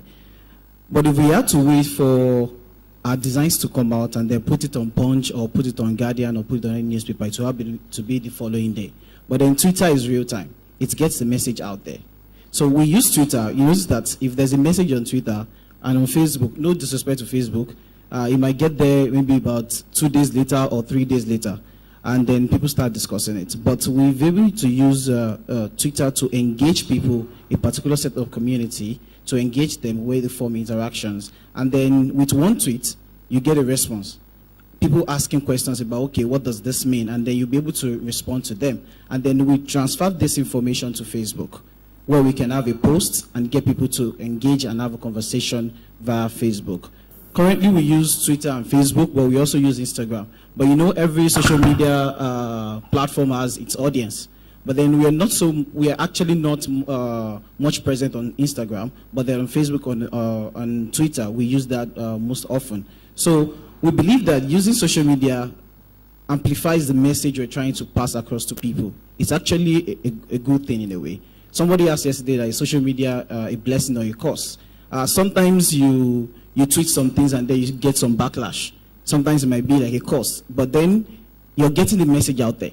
People are getting to know about it. That's what you're trying to pass across. That's how you run your advocacy, because you want people to be aware of it, because awareness is key. So once they have this access to information, you're already doing your job, so you can measure this impact. Shane was saying something about not being able to measure impact, but I can say on my own, I disagree with him in a way. Although we're from the same organization, but I disagree in a way. If you bring an information out there, though we work with facts, if you bring an information out there and let's say it's not true, or maybe not, let me just say not true, people will react to it, and then somebody else will see it. What are you talking about? So you're already sending a message, and then though you might have a negative impact, but then that's still an impact. So in a way, social media, you can use it to measure impact. Before I go to Diolo, I follow budgets and I follow some of the work that you do. And sometimes I realize that people ask questions, oh, hello budget, do you have the budget of Anambra State, the 2015 or 2012 budget of Anambra State? Can you outline, so is it that you have those infographics ready so that when people ask if you have 2012 or 2013 budget of a particular state, you just share it? I think I was privy to one of the questions someone asked, and it was less than 20 or 30 minutes, and you just, the infographics popped up. So what tools do you use? Do you have the software you use for your infographics, or do you have ready hands to just waiting for people to ask for information and then they produce them? A lot of people ask us what we use to create our infographics. A lot of people say your designs are beautiful, and how do you do it? Can you train us? Well, I'm not going to tell you exactly how we create our infographics. That's something. So I'm going to hide that. But we use tools like Data Wrapper. We use tools like Infogram. And then we also use Photoshop and CorelDRAW. That's funny to make our infographics. And then as this was Excel, funny we use Excel to design infographics. These are the tools that we combine together. So it's not like there's only one tool that we use to get this information out there. But then a lot of people don't know this, or some people do. Budget is actually a product of Hackathon in 2011. So in a way, budget is a tool We have an application on iPhone, don't do Apple Store. Sorry, I don't use an iPhone. So yeah, Apple Store, and we have on Play Store, which is the Samsung, so Android. You can download the application budget, and then you can get all this information, budget documents, infographics, data, everything on it. So when people ask for information on social media, it's easy for me, maybe because I work at budgets, just check my laptop and get the information out. But people can actually go to this platform, our platform, yourbudget.com, to get all this information they are requesting on social media. Okay, thank you, Yomi. So I'm going to Ajelu now. I know EIA has a platform. I don't know if it's a platform. Maybe you can expand, talk more on it. That it's called Shine Your Eye. Is it Shine Your Eye or Shine Your Eyes? Shine Your Eye. Okay, so it's called Shine Your Eye. What's it about? Why was the tool created? Why was the platform created? Why do Nigerian citizens need to shine their eyes? And why is EIA asking us to shine our eyes with the tool? Okay, thank you very much. Basically, what Shine Your Eye is all about is it's a web and SMS-based tool, which means that you can go to www.shineyoureye.org and have access, as much as we have, to the contacts of representatives, National Assembly, senators. So we have about 109 senators and 360 House of Representatives members. And going forward, we are also going to be scaling up to cover the state houses of assembly. Why is this very important and crucial? Since yesterday, we've been discussing about the information and the knowledge gap. And for us to have a very vibrant and active citizenship, there has to be engagement between the citizenship and the government. And like Madam Obi said, the Office of the Citizen, you cannot retire from it, so you have to continue engaging. So part of what we do is to just bridge that gap. Bridge the gap in the sense that, so for example, Budget brings out an infographic that goes viral on social media, probably a project that wasn't completed. And then the next thing to do is, what action are we taking on this? Who is responsible? How can we hold somebody responsible and accountable? And that is either probably the project is located in a constituency or in a senatorial district. Okay, Mr. Senator, what have you done? I remember Abayomi also gave an example yesterday of a House of Rep member that they were able to engage him and threaten him, and then the project was done. But if you don't have the contact of your representatives, so apart from even just knowing them, which was the question my ED asked in the previous session, apart from just knowing them, how often do you engage them? How often do you ask questions? Part of our activities also is to drive the conversation around the National Assembly and its openness. So the openness of its budget, the openness of its attendance, the openness of the way and manner they vote. So we are clamoring for electronic voting. So all these things are conversations we would like active citizens and Nigerians to take to their representatives, to take to their senators, and then ask questions. So prior to the, is it a leak, I'll call it now. So sometime earlier in the year, there was, it went viral when the Sahara reporters published the phone numbers of House of Rep members and senators, and they were complaining that it was their personal numbers. But our position then was there should be official numbers people could reach you on. And before you were elected, you were a bit accessible. So after you are elected, there shouldn't be a bridge or a gap. Thankfully, some senators in Lagos and around have been doing town hall meetings. Again, the town hall meetings are like carnivals because it has just party faithfuls. We've been to one before that when a colleague of mine wanted to ask questions, everybody just started looking at him like, are you okay? But basically, that's what a town hall meeting is supposed to do, to engage the people of the constituency, and you can ask questions. So taking the conversation from just being online to taking it offline and doing real engagement, that is what SYE Shine Your Eye is about. And aside from just being a web-based platform, it also has the SMS leg. So you could just do an SMS SYE, and your polling unit number, your PU number, your polling unit number on your voter's card. So you do SYE, the phone number, to 20050, and you get a response about the information I just talked about. Wow, that's interesting. Yeah, so before we go to other new media tools that you use, Yomi, I know Budget has this tool called Tracker. And sometimes, can you just tell us what Tracker is and why did Budget have to create Tracker when the Budget platform is already there, when people know your website, you interact with your Twitter handle, your Facebook, and you create infographics? Why Tracker? And how is it spelled? Is it Tracker or TRACKA.ng? That's Tracker. It's TRACKA.ng. When Budget was founded, the idea is to educate people and get them to understand issues around public finance and get them to understand how the budget works. But then we thought about it. What happens next? What do you do with the information that you have? What do you, once you know that, okay, there's a 20 million naira road project in the budget for your community, what do you do? So that goes to the next idea, which is Tracker. So Tracker is a platform that allows you to collaborate and track community projects, whether constituency projects or state projects or federal projects. But then this cannot happen without information. There's this thing I say government's greatest power is not access to resources. It's the ignorance of the citizen.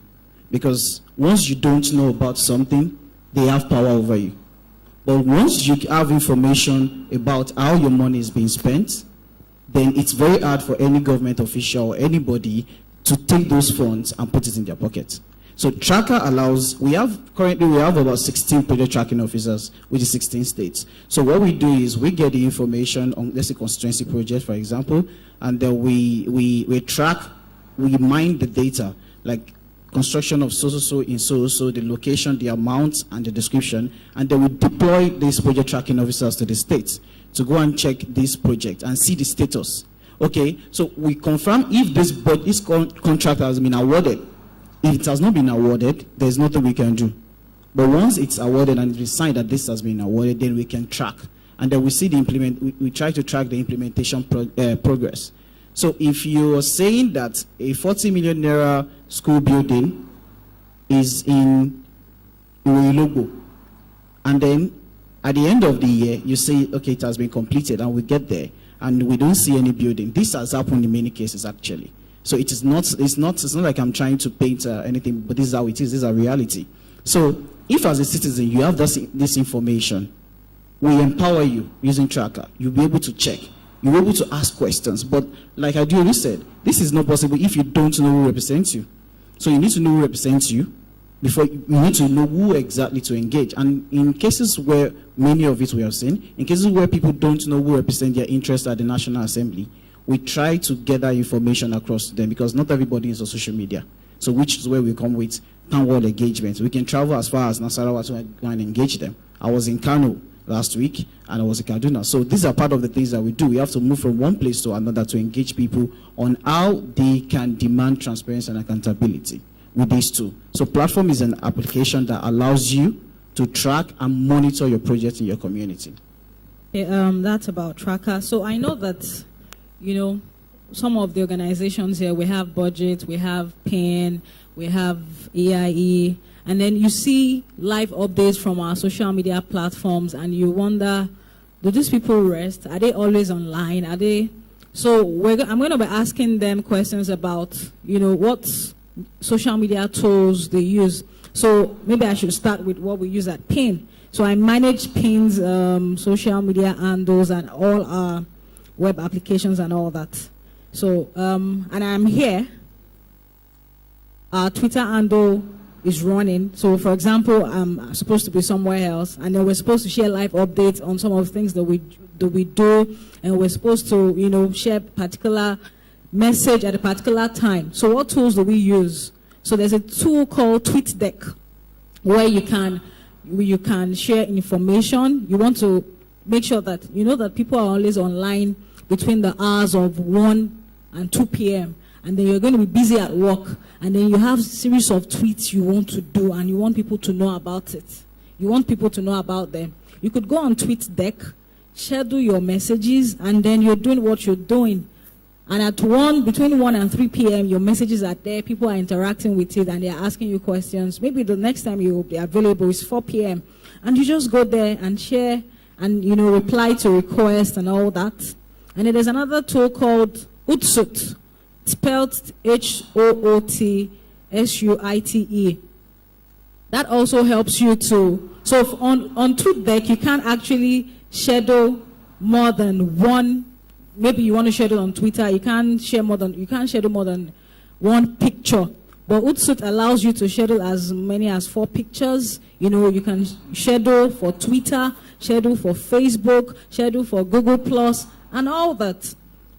So there are actually social media tools for your analytics. You could use TweetRage. There's also Twitter Analytics. There's Facebook Analytics. There are free analytical tools. So you just know that if you want to, if you're an organization or you're an individual and you want to measure how people are relating with your profile, or if people are actually listening to you, so you might be tweeting and then you're not getting any responses. You might not know that people are actually reading your tweets or your content, and then if no one is reading it, the analytics helps you to change strategy.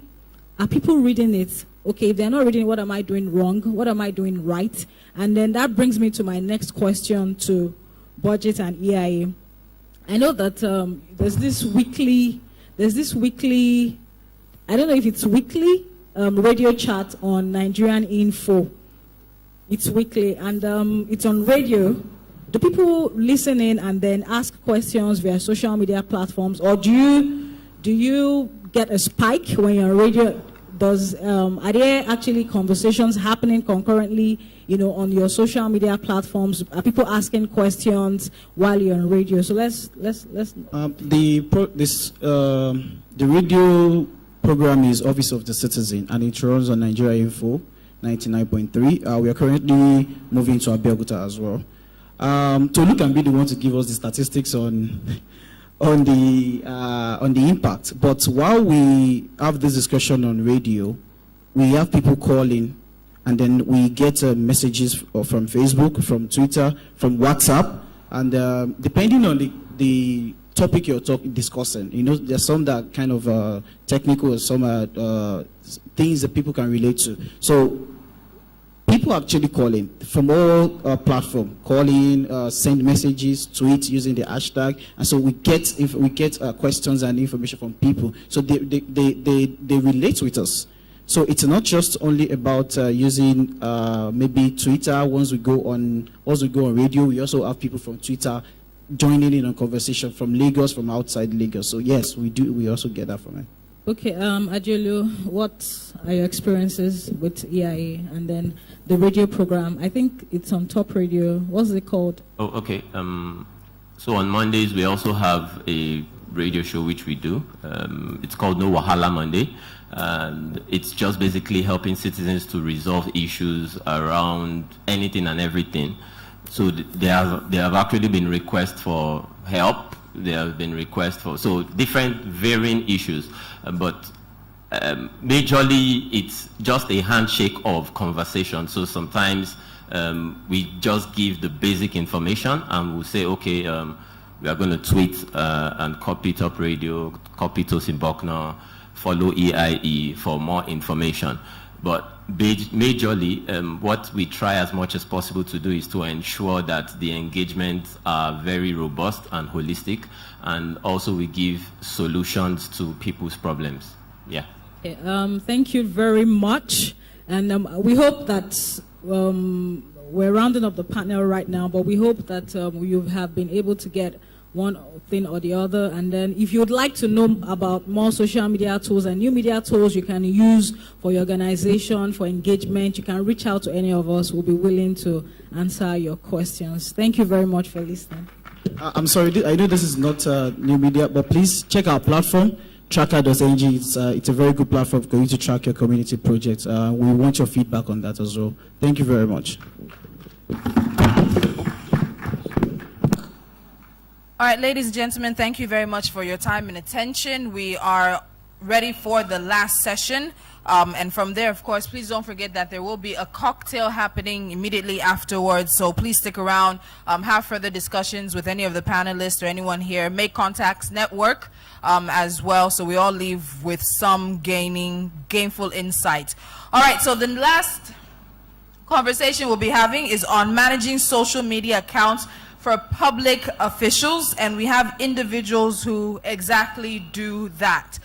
So they'll also be sharing some of the insights that they've gotten from in the line of the work that they basically have been doing. To moderate that panel, I'd like to introduce to you Ayeni Adekunle. This bio is not written by me. I'm very sure it was written by him, but let's go with it. Ayeni is a stammerer, a failed microbiologist, a failed author, a failed actor, a failed musician, a third-class university graduate, but he's also one of Nigeria's regarded media, internet, and communications entrepreneur, as well as the founder, chief executive officer of Black House Media, which is a Lagos-based communications organization, also known as BHM. Please a round of applause for our moderator for this panel, Ayeni Adekunle. Coming to join him on the panel to speak on this issue, of course, let me introduce you to Rinsola Abiola. She's the Special Assistant New Media to the Speaker of the House of Representatives, Yakubu Dogara. She's also the CEO of Charisma. I do believe I got that. Please a round of applause for Rinsola as she comes to the stage. Joining her, or joining them on the stage now, we also have Esther Agbarekwe. She's currently a special advisor to the Honorable Minister of Environment and is also the founder of the Nigerian Youth Climate Coalition, one of the partner organizations of Enough is Enough. Please a round of applause for her. It's a full house, so this panel is very packed. Also joining them to participate in this conversation, Ifeanyi Aniago. He's the Senior Special Assistant on Social Media to the Anambra State Governor. Please a round of applause for him. I know we're tired. I think we can do just a little bit better. A lot of people have given up their time to be here to share expertise and to share their thoughts. Coming up next to the stage to join this conversation is the Special Assistant on Advocacy and New Media to the Senate President, Senator Bukola Saraki, Banks Omishore. Please a round of applause for him. Also joining them to have this conversation from the Kano State Government, Salihu Tanko Yakasai. He will be part of this conversation as well. A round of applause, please. And definitely last but not least, the SA2, the Kebbi State Government on New Media, Aisha Agikuta. Please a round of applause for her. Changing the setup, and I think because they have to stand up, maybe everyone should just stand up for 30 seconds. Quickly stretch your legs, stretch your arms. Yes, actually stand up, please. So just quickly stand up, 30 seconds, get some blood flowing as they just managed to get the stage working. Just stretch a little bit. We've all been sitting after quite a good lunch. So let's just do that as we get some blood flowing. It's the last session. I know we can all do this. We can power through this. Encourage them. They're sacrificing to be standing. Are you ready? All right. So if we can also get everybody to move forward as well, let's just fill up the last final seats. We're going to have a great time with this. Ayeni is one of those people you consider a disturber. They don't do things the way the rest of us would. All right. So move forward. Then you can take your seats, and I'm handing over to Ayeni.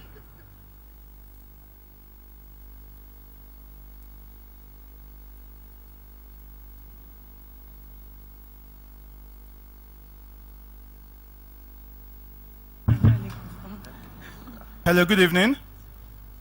Thanks for staying up to this point for the last session. And I'm sure that with the quality of people I have here, I'm sure we will do justice to the discussion. I'm just going to go straight to the point and ask one question to all of you. I've just spent less than a minute on this question. Why do you think you were selected, or you're doing exactly what you're doing in the current space?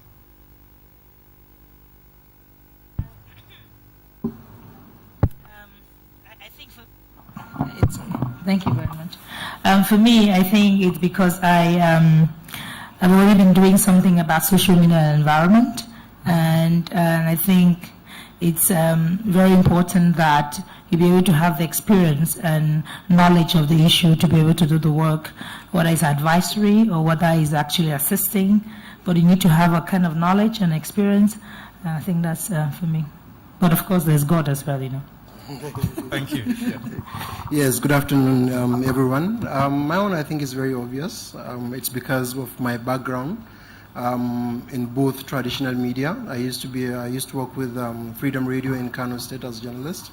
I was also a freelance reporter for CNN in Kano State, but also not only traditional media, but also the social media aspect. I'm one of the few ones to be able to make headway in social media in Kano State, both Facebook and then the other Twitter and then the other platforms as well. And to the second part of the question, I don't know if I'm making a difference. I think that would be the audience. Okay, that's fine. Aisha. Well, for me, I was a photographer. Well, I am a photographer. I studied mass communication, media and communication. I used to run a media consultancy. So it was just a transition. I was already telling the stories from my state, so they just felt it would make more impact if I'm actually on ground. Right, fine. Okay. Thank you very much. Personally, I run a blog, and that is before the coming of the governor. I felt that the best thing to do as someone from Anambra State, Anambra, is to promote the good things in Anambra State. Anambra shouldn't be heard about the bad things. So I felt that as citizens, we also owe ourselves the civic right to tell the good stories. So my blog tells the good stories about Anambra State. And when the governor came on board, I happened to be a man who also wants to extend governance to the people through the social media, wants everybody to be engaged, to get to know what he's doing. So we are invited for interviews, and then lucky enough, I'm not into the e-toggery thing to abuse or just to popularize.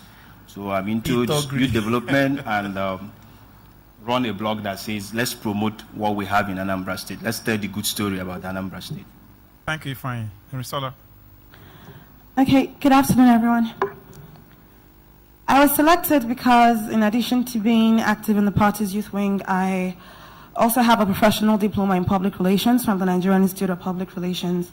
And then, of course, I run a media consultancy outfit into public relations and events management, Charisma Concepts. So I was recommended by the youth wing on the strength of my experience with media work and social media especially, and also by clients that I'd done work for who were also close to the person who had just emerged as a speaker, and also to do something towards youth inclusion for members of the APC Youth Wing. I had also done a lot of campaigning for the party, debates, a lot of social media, mainstream media engagement, so I believe it was just the right fit. Banks. Thank you. My name is Bankole Omishere Banks. I think I got this job because of my background, marketing and international relations, and I was handling branding for Nigerian Embassy in DC a couple of years ago. So I met my boss when I was just a senator about 5 years ago. And I think for my ability to be able to bridge the gap between the young and the old. So that's my background. All right, thank you. Okay, so I'll come back to you, Banks, right now. What was the first shock, the first surprise that you met when you started working? What's the one thing you did not anticipate that really shocked you? For me, two things. It would be the very, very, very slow internet. That was like 5 years ago. And also the bashing online. Okay. I wasn't expecting it, but I think I've gotten used to it now after 5 years. We'll come back to the bashing. This is open between Ifeanyi and Brinsola. Do you think that your job is difficult because of the kind of communities you have to deal with in the social media space, or because of the kind of principals at lower, medium, or top level that you have to deal with? From those two sides, how would you explain it? The lady first. Okay. Do I think my job is difficult? Sometimes it is, and other times it's not. Because of the community, I work in the National Assembly, yeah, and the world over, the Parliament ranks lowest when it comes to public opinion. So irrespective of what I do, no matter how likable my principal might be, the moment I'm talking about somebody that is in NAS as a principal officer, there's a problem. And personally, I've had a lot of people tweet things like, I'm so disappointed, why didn't you work in the presidency, why are you in the National Assembly? But I think for someone like me who hopes to be a legislator someday, it's like an opportunity for mentorship in addition to being able to practice what it is that I'm trained to do. So with respect to principals, I personally wouldn't say my principal is a difficult person to work with. He's very progressive when it comes to social media. He wants an active account. If posts aren't going out or if there's an event and there isn't enough media coverage, I get under pressure because he wants to understand why. So he's concerned about people being informed about what he's doing.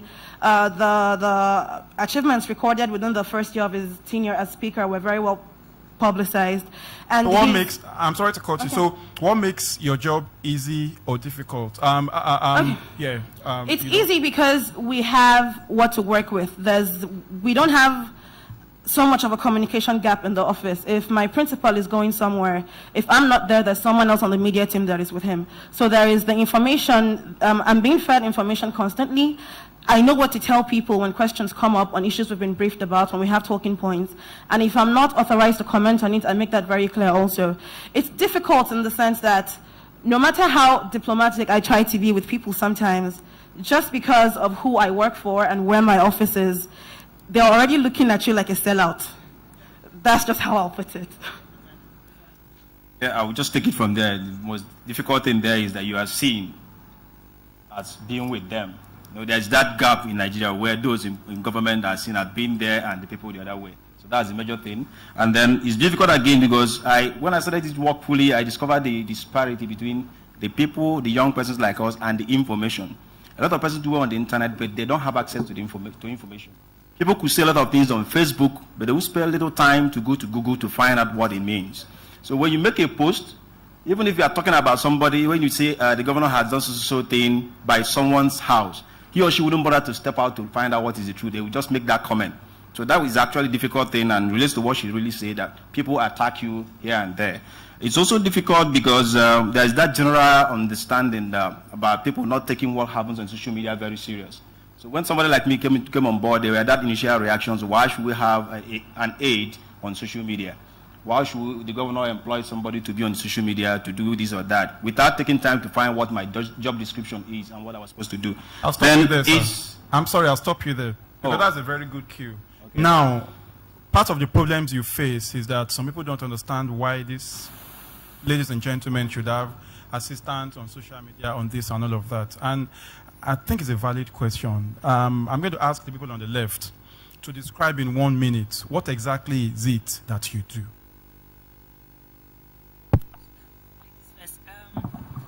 For me, I do more than social media actually. So I do policy work because you need to understand the issue first to be able to communicate that to everyone. So I do like digital communication for the entire ministry, not just the minister. We have 2 ministers in my ministry and 1 permanent secretary, so I do all the comms for them and manage their social medias as well. So it goes beyond that as well. And beyond that, I also do stakeholders engagement because communication is one avenue where stakeholders are engaged and know what you're doing. And because I'm coming from a civil society sector, I understand them, I know how they think, I know what they want to see. Do you do this alone or you work? Yes, I have a team. I do have a team. I have a team. 2 ministers. I have a team. Thank you. Yeah. Well, for me, it's not social media. It's new media, and it's way beyond what we can imagine. It's basically anything that goes on digitally, and you're talking about training, you're talking about e-marketing, you're talking about selling, creating a brand. There's so much that goes beyond just having social media accounts. A lot of times you have people wondering why you're not on WhatsApp or why your Facebook account is not, you're basically not engaging in just general gist, because it's way beyond what we want out there. It's way beyond just having an app. So we have meetings and policies on how we can move the new media platform, how we can sell, for example, create a bridge between the people in agriculture and what they're selling to the people abroad, for example. So it's way beyond just social media for me. That's one of the key things I would like us to. Thanks, Aisha. Saliu, can you help us take a different approach? Can you describe a day in your work? Wow. Well, my day usually starts at most 9 a.m. 9 a.m. I go to the office, and usually that's when I have the time to do my other things, to be able to coordinate and plan for the day, plan for the week sometimes, and all that. That is the little time that I have till my boss comes out, depending on the schedule of the day, perhaps 10, 11 a.m., sometimes 2. But once he is out, then that means the rest of the day is just what he does. I don't have any more time to do any other thing till he goes to bed, because it entails a lot of, not just as the DG Media and Communications, it doesn't just stop at dealing with the media aspects. It also entails his perception, what he says, communications aspects as well. Once he gets to work from 9 a.m., so what do you guys do? Take an example of a day. You've gone out. Because we want to understand what it is, and he will lead me to my next question. We want to understand exactly. People think you are just paid to just tweet and get into fights, and pay influencers who just have one certain tweet and they just keep retweeting it. So we have an opportunity. There are people watching on Facebook, and I expect that a lot of people will watch and listen and sort of understand. So you have an opportunity to educate us. So today is Thursday. If you were at work today, pick a fictitious day or pick a case study of a day that you have lived, and just need to take a fictitious day. Today is a Thursday. My boss left for Sokoto.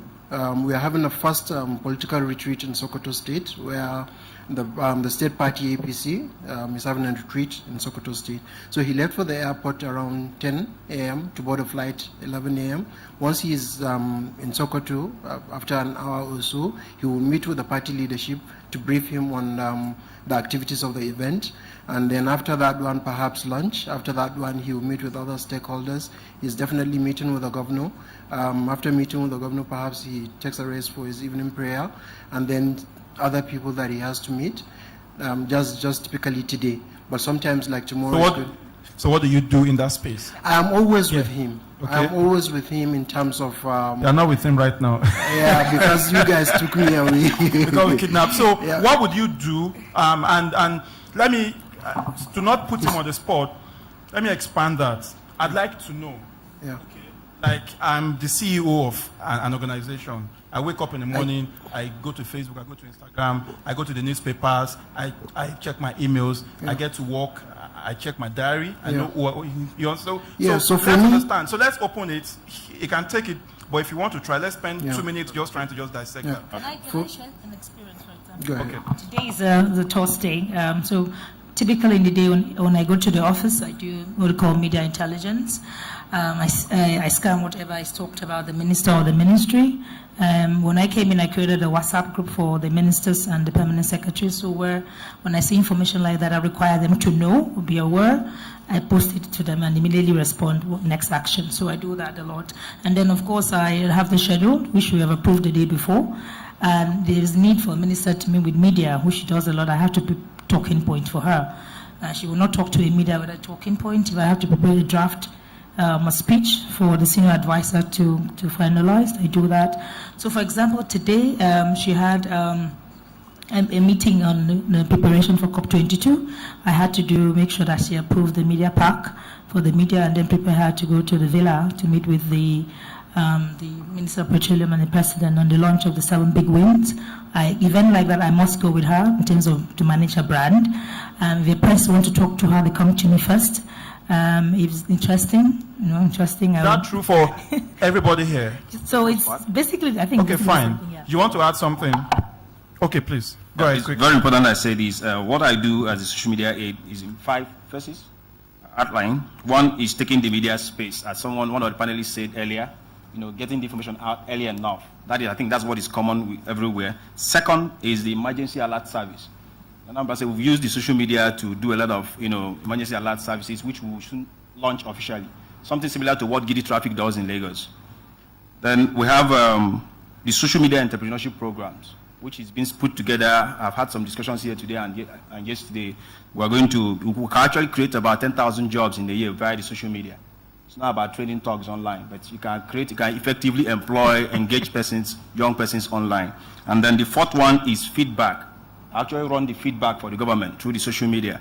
We have a network on WhatsApp that will talk to 9,000 persons in Anambra State within 60 seconds. Okay. What we have done there. And the last one, of course, is the fan base. We use that to also manage the fan base, those who follow His Excellency online. So Okay. the 5 things. Thank you. So you want to add something? Okay, please, quickly. 30 seconds. Sorry. For me, especially around between 10 p.m.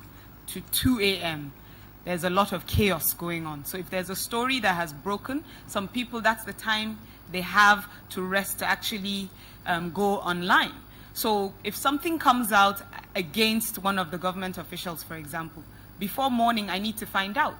I've had a lot of cases, for example, NYSC, they will say they were not paid this month and they start attacking online. I have to find out. I have to call the commissioner, what's going on. I have to call the local government, what's going on. So we're basically also answering questions on behalf of the thousands of people who recently searched a couple of hours. So you're never resting because you never know what's going to happen and what would go viral any minute. So you have WhatsApp groups to check, Facebook accounts to check. We have a lot of people who, some of them here, even though they don't work with us, but they help us, a lot of he's helped me out a lot online too. We keep each other abreast with things going on that you may not know about or may not be directly in your space. And you have to now also answer to that. Thank you, Aisha. So I'm going to ask you to prepare your mind to prepare this question. The question I'm going to ask you next is for each side to choose Twitter or Facebook. And I want us to discuss each of those platforms. So prepare and discuss what you want to choose, But a trick question before that.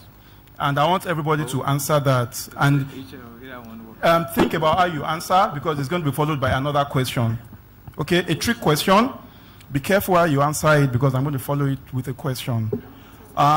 For the people that you work with or you work for, are you fully in control of their social media accounts? Do you on the phone, if I kidnapped you here now and took your phone from you, okay, would I have access, banks, to Bukola Saraki's Twitter account or his Facebook page? Okay, so that question will be followed by another question, and I pray that you please be very, very open and say the truth. Please. So let's start from that side, please. If you kidnap me, first of all, there's no money. But if you kidnap me, the work would go on, definitely. But can you access his account? If you cut my hands off, probably yes. But the work would go on without me. So you have, so what we see, so you are in control of what we see on social media. You are directly in control of what we see. I'll say my boss is in control, because it's always on Twitter and on Facebook. Who does the posting? Please, who does the posting? So don't waste time, Banks. Okay. The question is actually, and it's going to be followed by another, who does the posting? I'll say the new media team, 80 to 90% does most of the posting, but must be approved by me, because I pretty much every day starts at 6 p.m. So you are the man. Messages with him, and he gives clarification. I'm sorry. Well, I'm sorry. Okay, if you kidnapped me, well, you could see maybe like his username on my Twitter, but there wouldn't be a password there. Good. Yes. Good. But then you can access it if maybe for some reason you're able to subject me to one CIA level torture, and then I provide the password. Okay, but good. safe for that, no, you won't be able to. So you're in charge it. also? Well, my principal likes Twitter. Before I was on board, he was doing his tweeting himself, and occasionally he does still come online to interact with his friends. So depending on what it is, if we're in an event and he can't come to the phone, I could do the posting. I get to approve what goes on or what doesn't. But when he's handling his Twitter, he's handling it. Thank you, Risola. Ifeanyi. I think it's very simple. Most of in Anambra, the people do more on Facebook. Yeah, so His Excellency handles his Facebook account by himself. Then we'll have official Facebook page for him that is also handled by his media team. and it's linked to Twitter, so these things just go there automatically. And you're in charge of that? Fancy handles the account personally. Aisha, please. I would say that's most likely the same. We have a not very active Twitter account for my governor because he's not a fan of publicity, but he likes the work, as long as it's all about the work. What most of us do is to just use the images of the person, but he prefers what's going on ground than it to be all about him.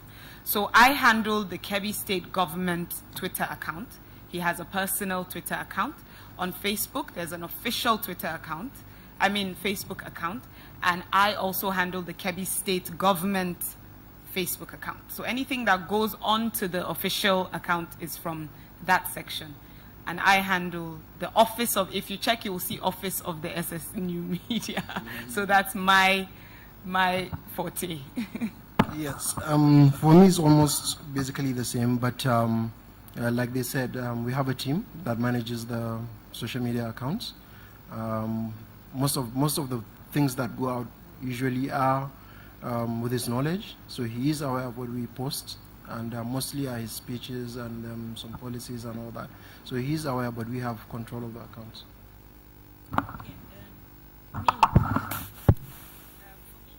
I manage the official Twitter account of the ministry. The ministry herself tweets herself a lot, and manages herself. So as the Minister for State, both of them tweet the account. But I, of course, take a look at the account all the time. For Facebook as well, they both have their own personal account. They handle it by themselves, but I handle the official account for them. But I also support them in their personal account as well. Thank you. So no follow-up question. I just wanted you guys to be very, very honest. Yeah. So we go to Facebook and Twitter. Who wants to pick Facebook? What team wants to pick Facebook? Fine, Risanda and Banks. What do you want, Facebook or Twitter? Facebook. Facebook. So you take Twitter? I was gonna do. No, I want one platform per team. Okay, fantastic. If you want Twitter, please stay here. If you want Facebook, please stay there. Twitter here, Facebook here. I don't want Wala. So this is Twitter, this is Facebook. We're talking about managing social media accounts for public officials. And the one thing I've gotten from what they've said here is that the job that they do is actually more strategic than we see or think it to be. Now, I want you to workshop style take us through how Twitter works for you and what you do. And I don't want hypotheses. I want real case studies from the work that, you have a lot to say about what's happened on Twitter. So real case studies, what's happened and all of that, and from Facebook.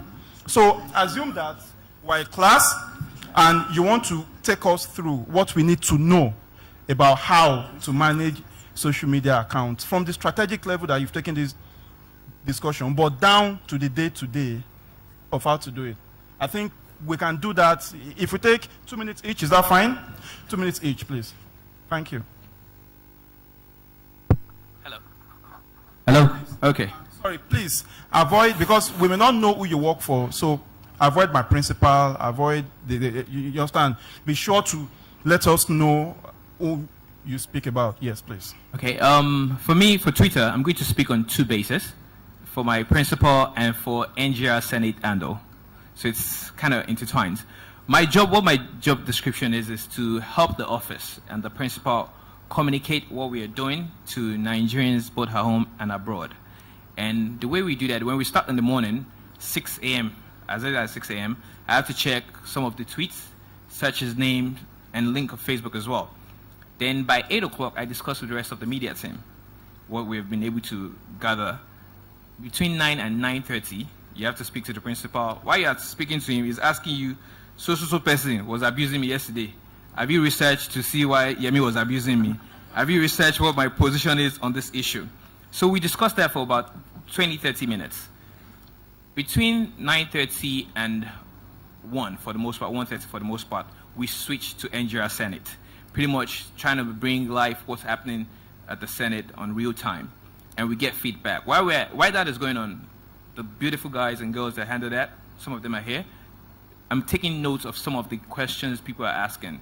Why? At the end of the day, the boss might want to Senator Saraki might want to reply and have for you a to question. use specific case studies where you can. Fantastic. To I'll just use the explain, please. I'll use the openness because anything we say these days is the openness, and yes, we're 100% fully committed, and it's going to happen. What doing well, and I can assure you it's going to happen very, very, very, very, very soon, very, very soon.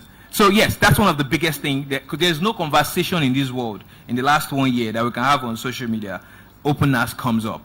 So, and it comes up in different angles. People will be like, okay, this person is talking about this thing, this person is talking about budget padding, what is your principal doing? So I have to make sure I prepare, okay, this is the question, this is what I think, I would like to get your opinion.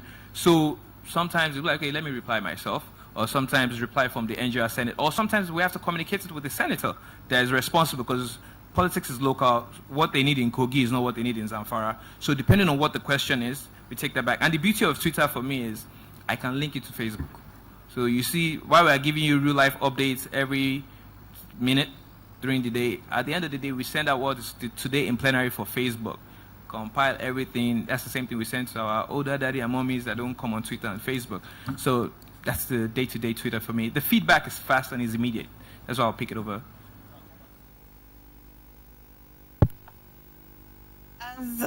As Bang said, basically what I do is ensure that we're communicating online. I also contribute to the design of the media plan and execution of the strategy. When we have criticism, I note these things. The speaker, Right Honorable Dagara, also does sometimes.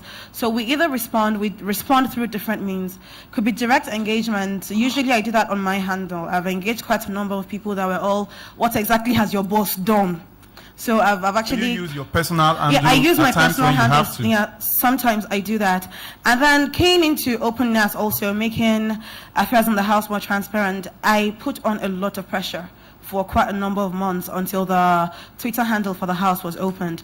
Although in the House of Reps, the handle is managed by the House Committee on Media and Public Affairs, but I wrote lots of memos. The first time, no response. I wrote again, I wrote a third time, and then I went to the speaker.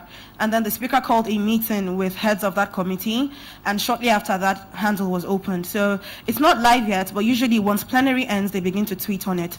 And if you noticed, I'm sure there are some bloggers in this room, prior to opening that handle, I used to send reports from plenary every day. Sometimes I would even take pictures of the order paper. But once that account was opened, I stopped doing that because now everybody can access it. Then also on openness, I've had a lot of queries on my personal handle. Risola, you used to tweet openness with us before you were appointed. What happened?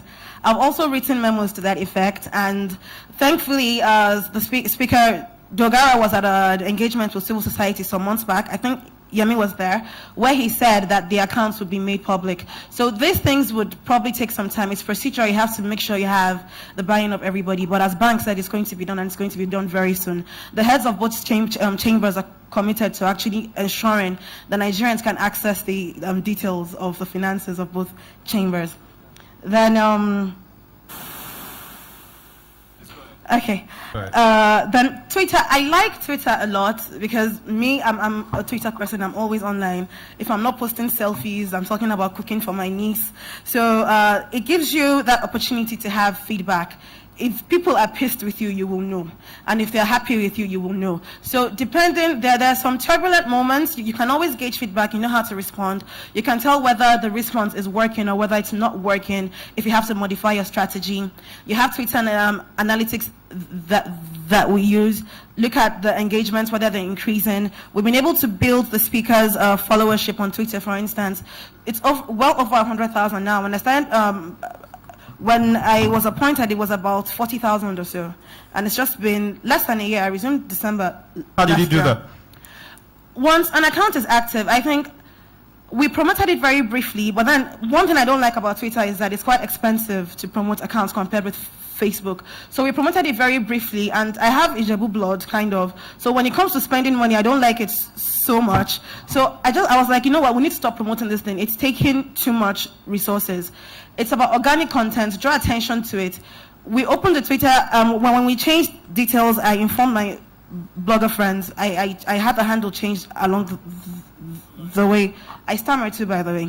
So the handle was changed. Just keep the updates coming, post pictures from events, talk about things, engage people. When they say good, happy Sunday, sir, you'll be like, oh, have a good week ahead.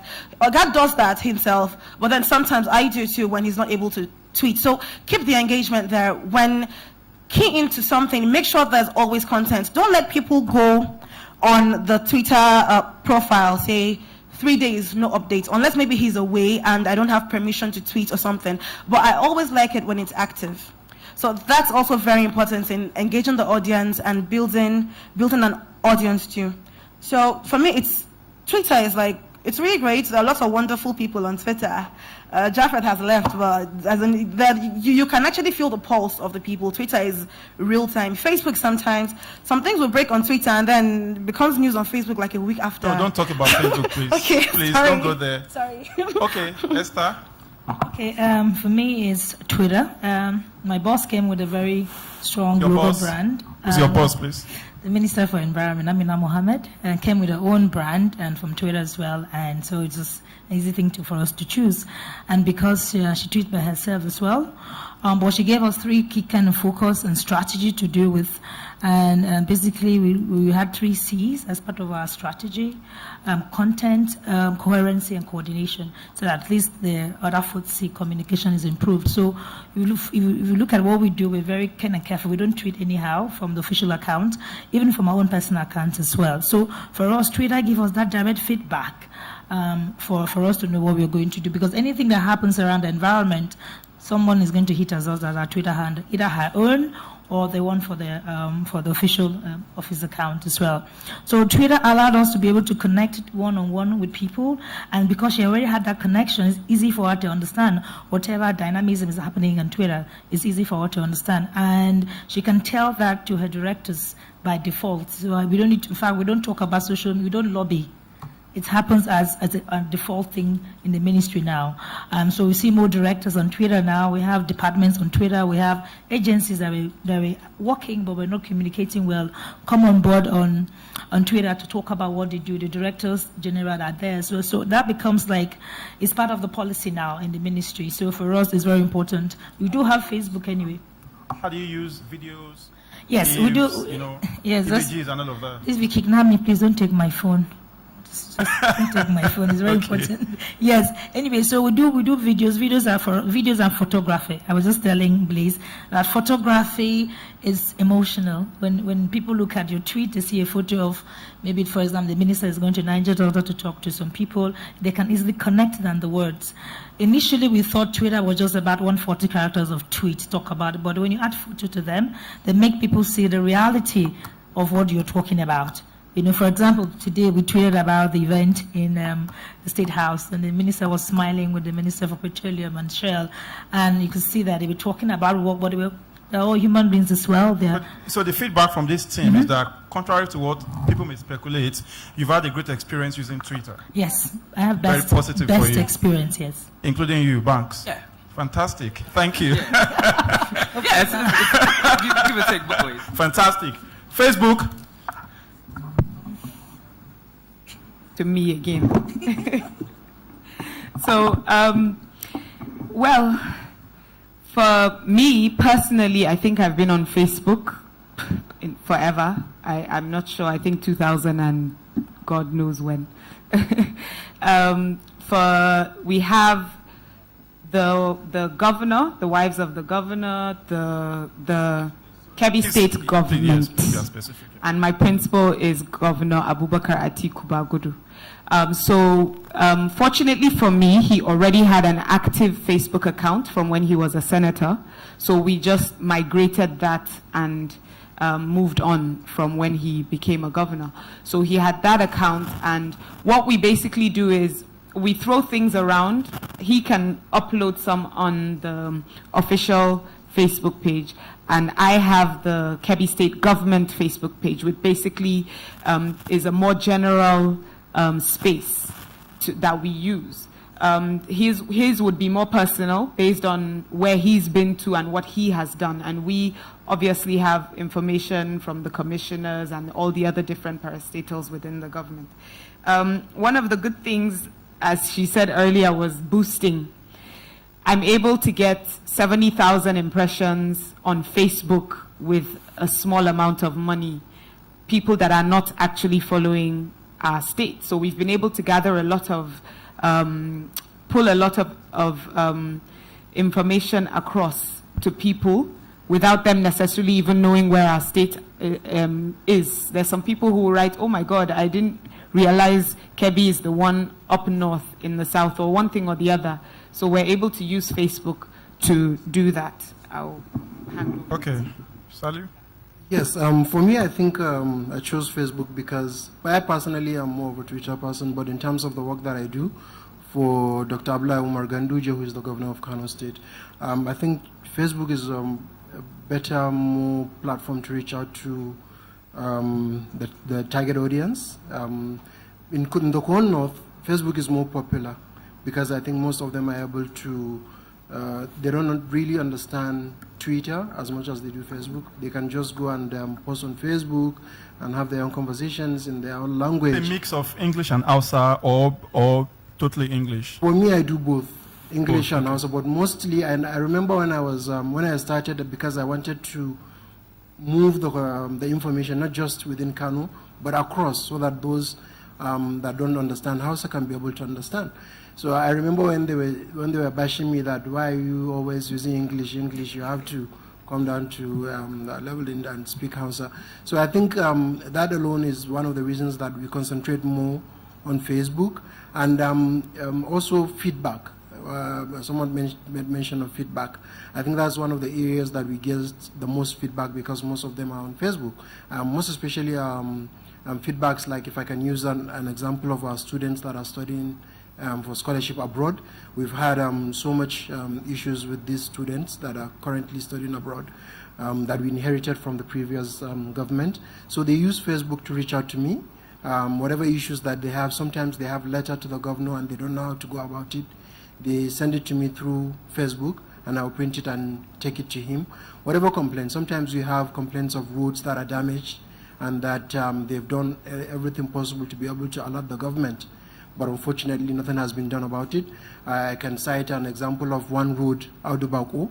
It's just a big pothole, but has caused so much headache for the people that are commuting on that road. So they brought it to my attention, and I took it to him, not just on Facebook, also on Twitter, but I took it to him. And I remember when we were coming back from the airport one day, he asked the convoy to pass through that road.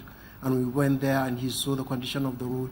And I think almost a few days after, they went and did a very good job on that. So feedback is very, very important for me from Facebook. We get a lot of it. And I think basically these are the two reasons. How do you walk around Facebook not being chronological? Is that an issue, or you find a way around that? Because unlike Twitter, I mean, you post something now at 10 p.m. Maybe some people may see it at 10 p.m., some may see it at 4 a.m., some may see it 2 days after.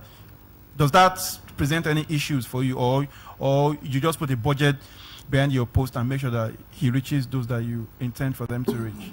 Yes, I think we do it in such a way, because one of the things that I notice is that a lot of people keep coming back to the page, so it doesn't matter when you post it. In as much as the information is there, they keep coming back. I always go back to the comment section, and you always see people new comments and what have you.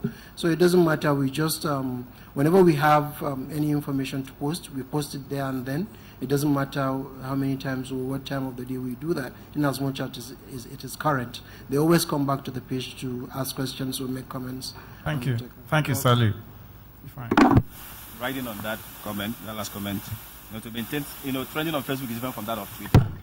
Trending on Facebook is more like what we talk more about all the time, which is, so most times we have persons that make sure they place a comment when the news is about to go. They place a comment and it comes back up there. And again, you need to monitor the timing. You don't just put everything you have. If you've talked about the governor, for instance, donating his salary to the less privileged, you don't need to put the next story so they won't push it down. You allow that, give it a particular time to trend.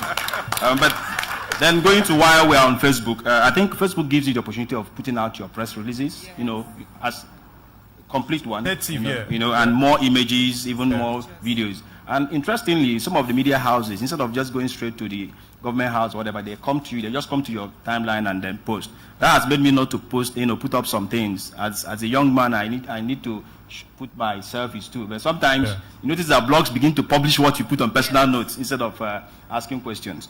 But that's just to round up that. It's good to know that in Anambra State, His Excellency is not on social media basically because of the media interest, because he's interested in people being part of the government. So most of the things we do on Facebook is more like his engagement.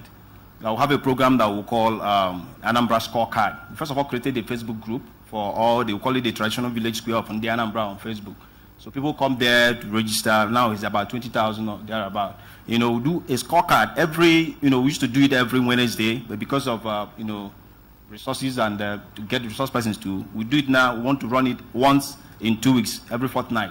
We'll get a commissioner, an SSA, or SA, all the political appointees and stakeholders in the government. They come to sit on the hot seat, and people all over the world ask them questions.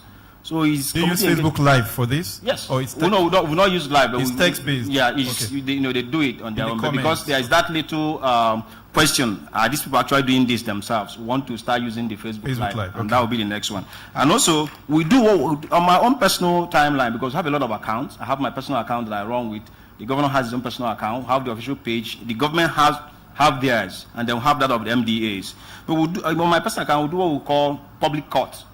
We'll come to Facebook, design a banner, and ask a question. What do you think about the tax regime in Anambra State? And people just air their views the way they are. And these are the things that will package back to His Excellency, the governor of Anambra State, Willie Obiano, to help him do what he's doing. So you see, Facebook actually gives us the platform to interact more, to engage more with the people. But the first thing that took us to Facebook more than Twitter is because when you come to the cyberspace, of course, your geographical location determines what your people are inclined to. We have a lot of Indian Anambra on Twitter. We appreciate that. I also have followers on Twitter, quite impressive one. But do you also communicate in the local dialect and English, or you use principally English language? Yeah, principally English language, but we still have persons that engage on those. I'm not working alone. In my office, I have about 61 young persons. I mean on the platforms that you control for the governor and for the government. Yeah, we have. Like, you guys need to communicate. Yeah, we have in the local. Okay. Yes. Yes. It might interest you. That's why I'm not happy. I'm not happy you took away WhatsApp on this. You see, WhatsApp is the best that you can use to engage your I'm coming to that. No, do you understand? Yeah. So that's why we are 61. Yeah. They are worried. They want to know why we are 61. In each of the local government we have in Anambra, so we have 21. I have a young man, and all his job is to monitor what is happening in that local government. We have a group for that and give us feedback. If I have something that the governor is in, I give to him, he shares to his people, and they bring the feedback from them. Yeah, they are volunteers. So what? Sorry, I mean young people. We have. Do you mean? Sorry, we want to get that clearly. Do you mean you have 61 platforms, or you have 61 people working with you on what you do on Facebook? Yeah, on your team? I have 61 young persons working with on me your team on the new media, and they are all volunteers.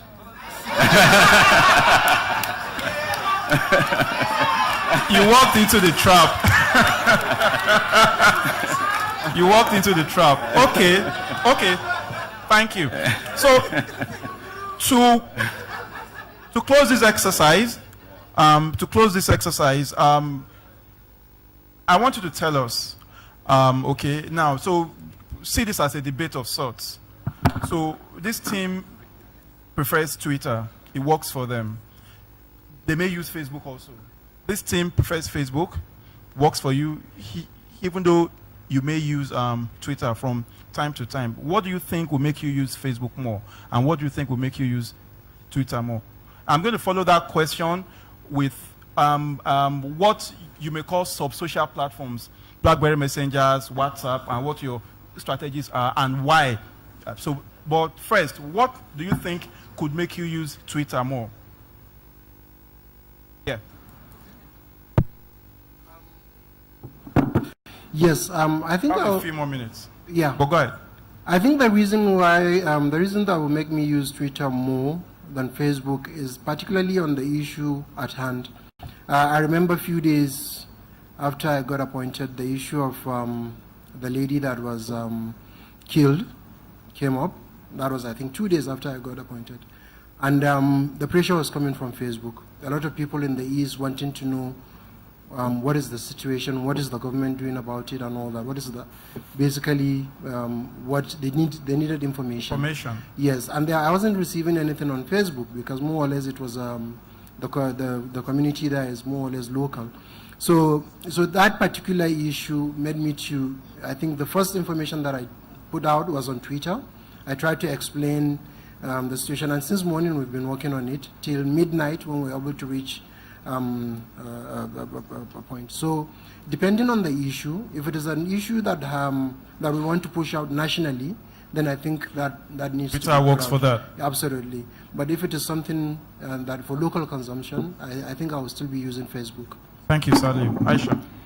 For me, it's basically on the spot, like when things are happening, as it's happening, you're able to tweet live. You can do that on Facebook too, but I feel on Twitter it's just easier because you don't have to sit and think about your press release and how you're going to write your story and getting all the information, because when we do a more holistic story on Facebook, because we have the space to do that.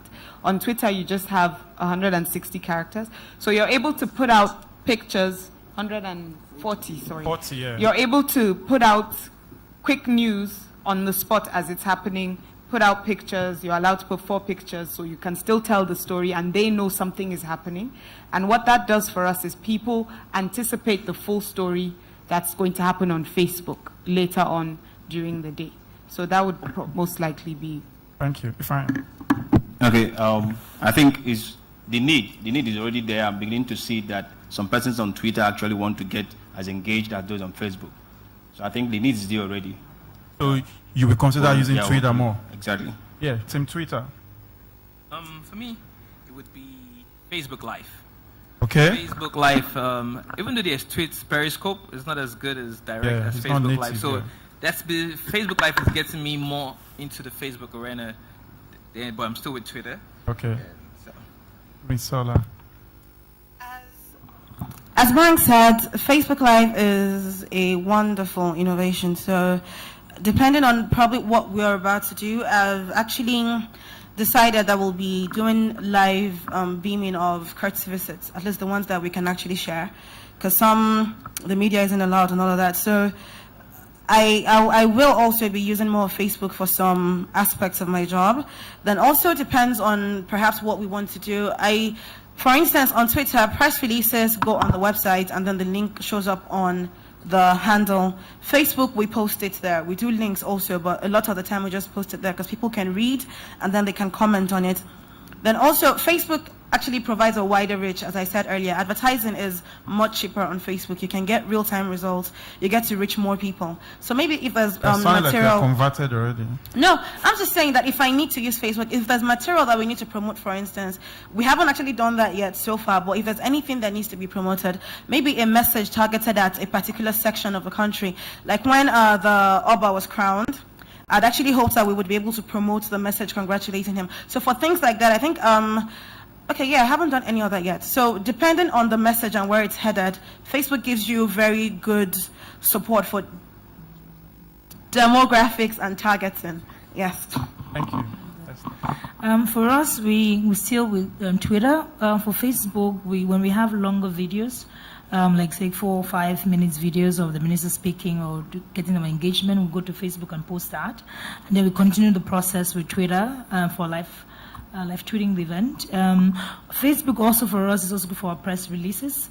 When we post the press release on Facebook, we can share it on Twitter as well, so they can have those 2 views. And of course, the analytic of measuring the reach is also very awesome for us. So we use both actually, but primarily Twitter is our best option. Thank you. So can we quickly talk about chat apps? What's the role of Facebook Messenger, of BlackBerry Messenger, of WhatsApp, and of the DMs on the primary platforms? Sliding. Yeah. So Sliding. what is the role if any, of these personal chat platforms in the work that you do? Does anybody want to share experiences or case studies? I do or have incidents? experience. For me, I didn't get the permission of the ministers to put them in a WhatsApp, but I just did. And for me, it's the best innovation I think I've done, because whenever I do the media intelligence, instead of printing it, I just send it to them, they read it, immediately there's an action. There's urgent action at that time, because Use that for reporting. for reporting, decision, things happening, quick policy decision, it happens there as well. So, for example, now there was a media report about banning firewood today, on Channels TV. So I put that on. There was a discussion, what next action, and tomorrow there was a feedback. So that for me is the best. WhatsApp is the best. WhatsApp. Yeah. Okay, WhatsApp also, we have WhatsApp groups for the House Committee on Media, members of that, and then members of the media team in the Office of the Speaker, because although our jobs are kind of interconnected, the mandates are different. We deal specifically with the Speaker, they deal with the House as a whole, but then sometimes we have to work together on some things, coin strategy and all of that. So WhatsApp is where we do a lot of our discussions. If you follow me on Twitter, you'll notice that I don't sleep early. That's one of the reasons why I don't sleep early. So, because sometimes things come up, we have to discuss them, take immediate decisions. And my special advisor, my immediate boss, he monitors my tweets. So when I start tweeting about my mother, he calls me to order. Then we also do broadcasts on WhatsApp. If there's press releases, we send out broadcasts. I get broadcasts from banks all the time. So he's like the king of WhatsApp. So your broadcasts, are they blasts or they are targeted at a specific group? Well, I kind of really don't like to bother people on my own phone, so I have other people do it. Sure, yeah, that's what we use WhatsApp for. For DMs, well, I communicate with members of the online community via my own inbox. Like if I see you're disturbing my Oga and you've been insulting us all day, I'll be like, how far now? Isn't it our phone? So is there an issue? Do you need me to respond to something? Is there a bill? And then, of course, using Twitter again, I think I gave Esther info about one bill recently. So we do. I send it on WhatsApp. Yeah. So we actually do a lot of that. So you send via DM to her and she sends via WhatsApp? To them, so yes. Thanks. Thank you, Mr. King of WhatsApp, I think I'll take that. I love WhatsApp. WhatsApp group, broadcast lists, I have them for the team, I have for Quara, politics is local, so whatever we do, we're senator first before we're Senate president. So I always make sure, however it relates to you. I have separate groups. Quara, I have about 7 groups, like 256 each for Quara. They are our biggest fan, so that's our own base. Then we have for the press. So if there's a press release that needs to go out, I send it out through WhatsApp. Apart from the email, I send it to them as well so I can get direct feedback. Also, for CSOs, I try to bombard them with some of the bills that I know I kind of need their help on. So when you get WhatsApp, that's why you're targeted. Then for senators, some of them I want them to know what they're doing, just try to remind them. So when I send them WhatsApp messages of what happened in the Senate, oh boy, why didn't you capture my name now? I said something. Oh, okay, I didn't hear you clearly. So the next time they want to speak, some of them will send you a message in the morning. Tell your group, I'm speaking today. Catch my quotes. Then you send it out. So that goes a long way with that. And so DMs. I try to stay away from sliding into DMs. And okay. Officially. Okay. But yeah, so we take some of the questions, we reply by DMs, but for the most part, I'll just make a phone call, ask for your number, then communicate things with you. So some of what you do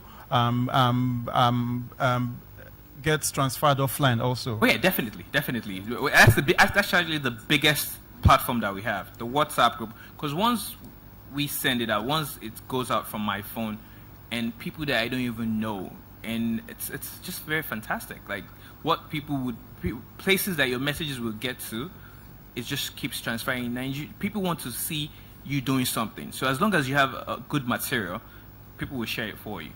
All right, thank you. Facebook group. BlackBerry Messenger, Facebook Messenger, DMs and all of that. Okay, I think I will talk about WhatsApp. Okay. Yeah, it's the best we enjoy in Anambra State. When we observe that the discussions on social media also penetrates, into the grassroots. Even the old woman in the village who doesn't know how to use phone get to know what is discussed online. observe that there is need for us to also find a way from that online to engage those at the grassroots. So what we do, we went to WhatsApp to create what we call a network, call it the squares. So first we have, WhatsApp does not allow you to take more than 256 members in a group. So first we do what we call the Anambra Square. Try to get the top person, the shakers and movers of Anambra State, no matter who you are. We'll get your number and put it there. We don't tell you before putting your number there, but we'll have we'll have a message that will introduce you to once we add you to the group to tell you that every other person here is like you. Same thing for WhatsApp. But what we've done is, instead of just sticking to just the government groups, we were able to get ourselves into private and other individual groups.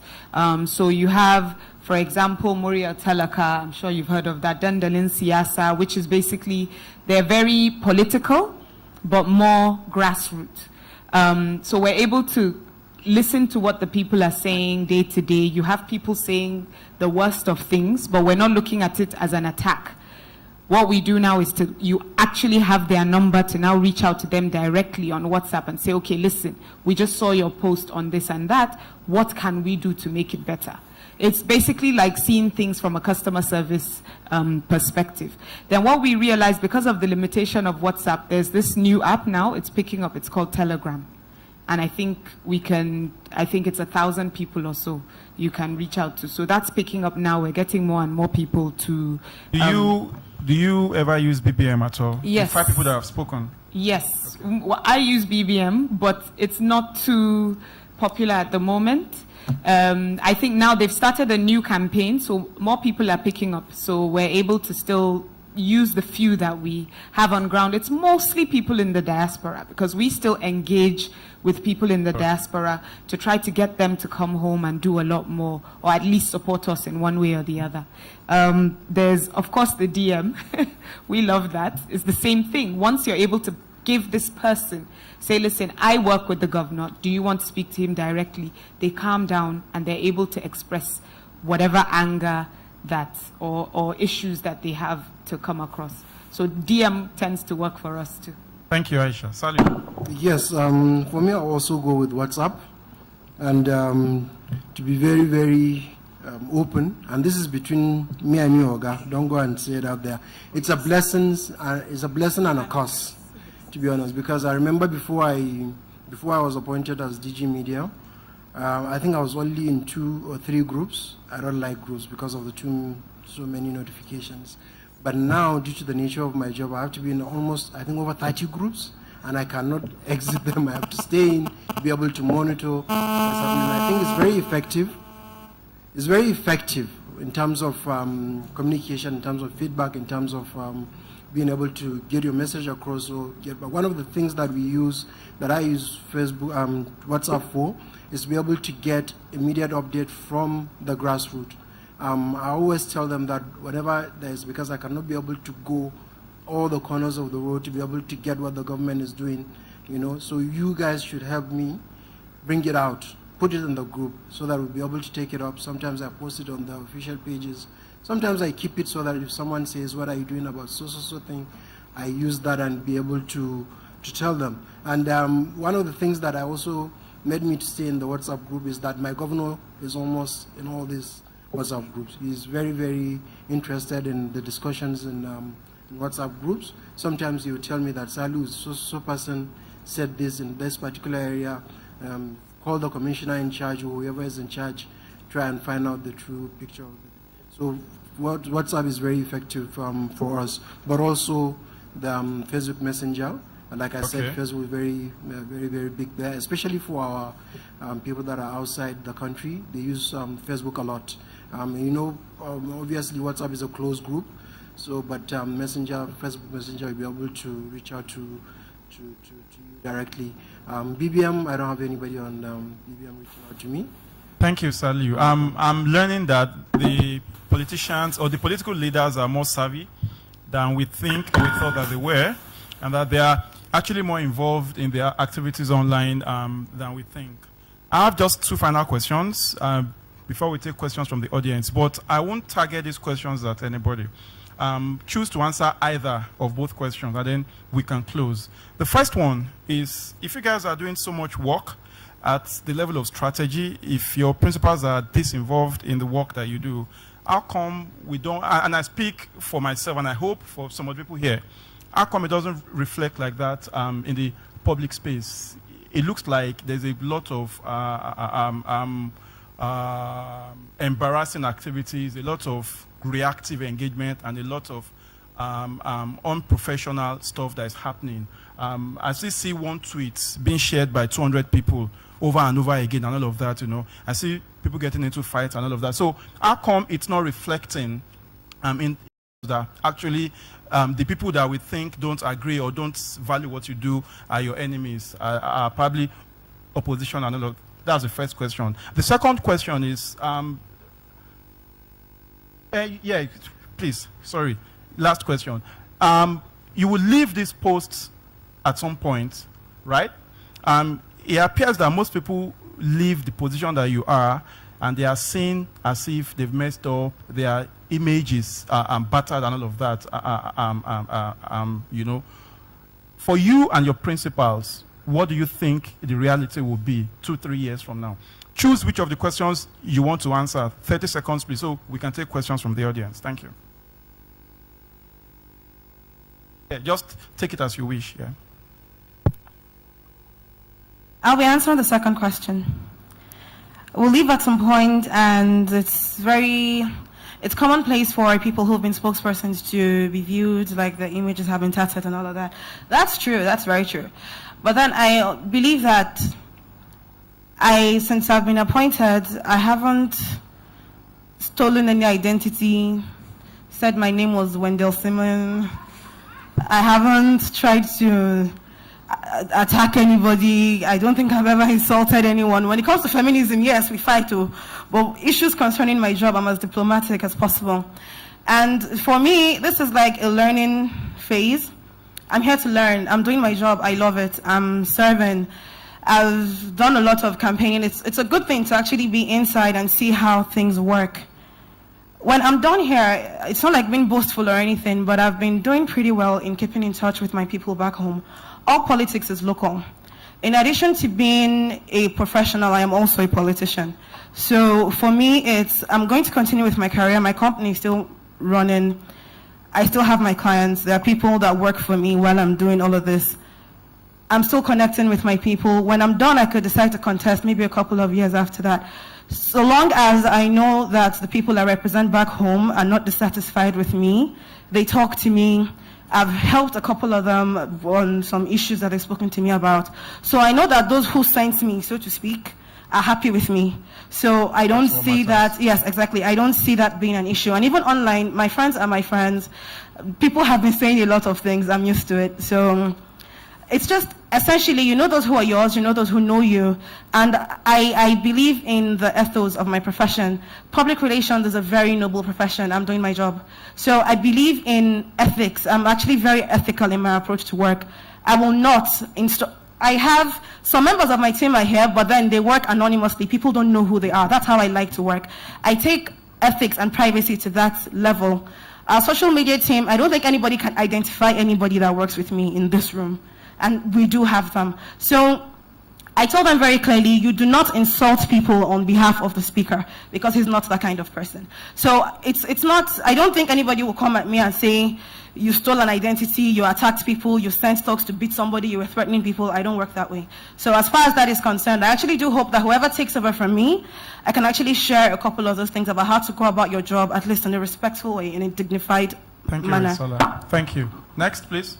I would try to answer, but I would just recall... Which one, first or second question? The second one. Recall this incident where one guy sent me a tweet, said, I've researched a lot about you, I'm so happy for you, but I'm so ashamed of you. They've gone into government. And that was somehow painful. But what kept me going was that the ministers told me personally, said, when they go low, you go higher. For me, that keeps me going all the time. So I know where I'm going from here. She knows where she's going from here. And so for us, we keep the where we are going as our main focus. Do the job and leave the rest for for prosperity to do that. For me, I'll try to answer the other first question about. No, just one. So we can save time, please. I'm sorry. Next, please. Yes, Bank. Yes, Bank. Go ahead. For me, it's a job. I'm doing my part. I go to bed, sleeping better at night, knowing I've done my very best, and also knowing fully well that my boss is watching what I'm doing.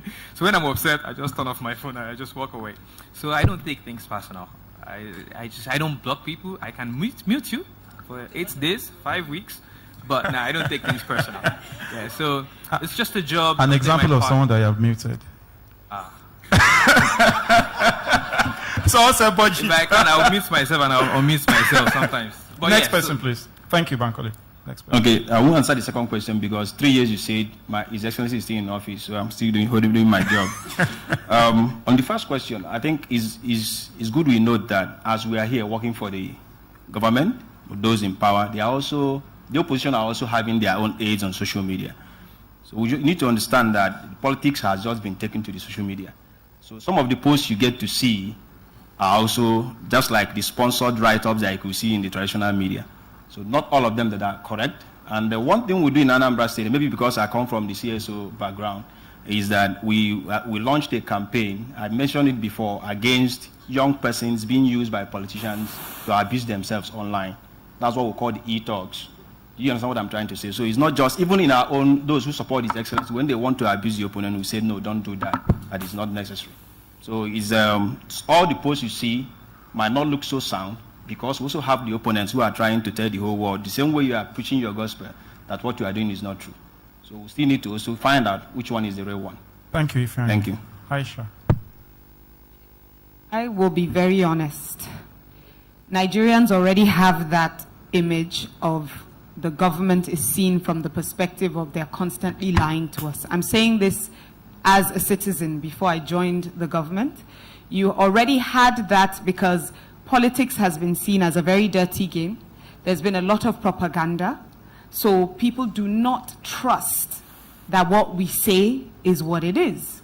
Things are beginning to change, not just because I'm on the other side, but from looking at the past and now, and even the engagements I have with other people. What I've decided to do personally as a media aide is to never give in to propaganda. I will never post what hasn't been done. That is a choice. That was my decision. And it didn't matter what anybody thought. You can have a couple of people that would come to you and say, listen, why don't you put this and that? Or say that this is going to be done.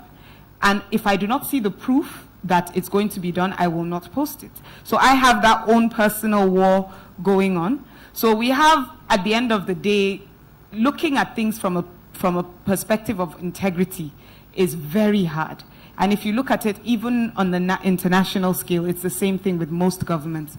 I think if we can get more people that can understand that whatever you put out there should be the reality, you may still have to be politically correct in doing certain things. There are agendas that can be set, ahead of time so that people can understand. And once we're open and communicate, every time you have a question, I should be able to answer it. If I don't have the answer, I will tell you. I do not, because you are not perfect as human beings. And I think that happens with government officials too. We do not accept or allow them to say, I do not have the answer. And sometimes they really don't. So that's probably why it doesn't really reflect in the public space when it comes to that. The usual online drama, and I just hope that when I do leave, I'm already getting my image. You're answering the second question. Please don't. Oh, okay, just Please one. don't. Yes, Saliu. Yeah, I would have wanted to answer both, but I think I'll go with the second question. Okay. And I agree with most of what they've said. I think for me, I try to be as professional as possible. And being professional means, like what Rinsola said, you have to stick to the ethics and all that you've learned in journalism. And then, but you have to understand that also, this is the nature of Nigerians. We like to hit hard. You understand? Whatever you do, whatever you try to do, people like to provoke you.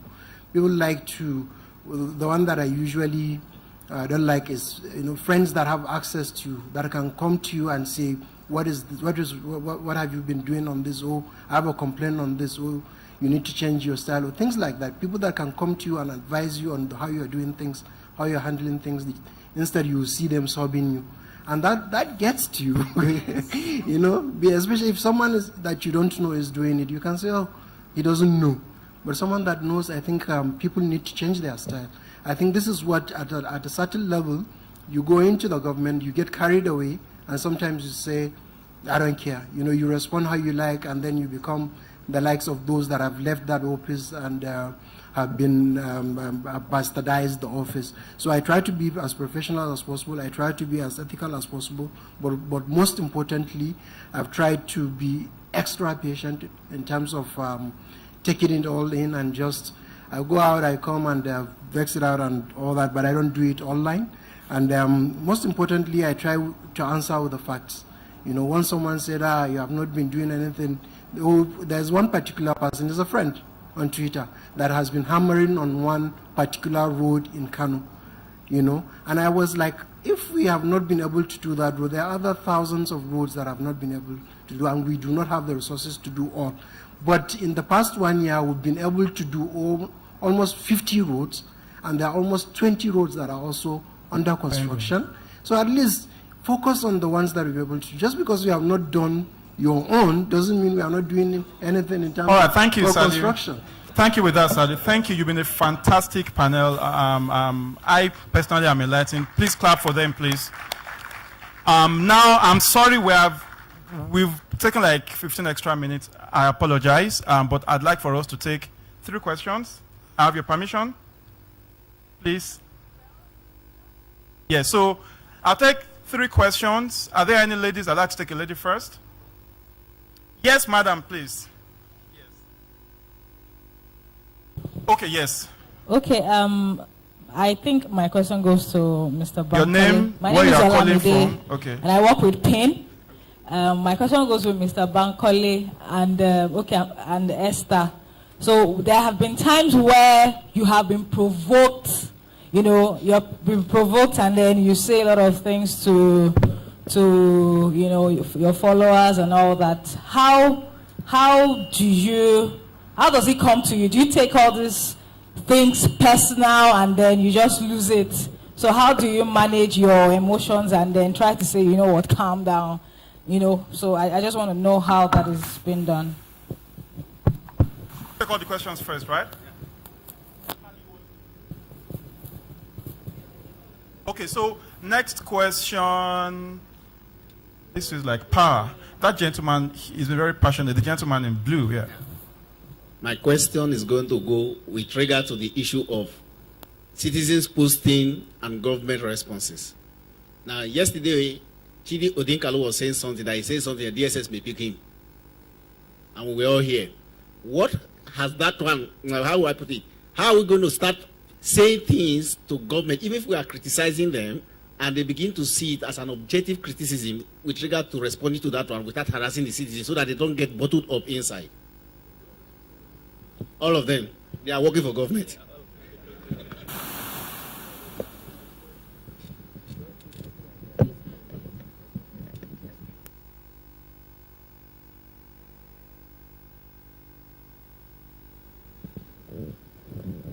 Thank you.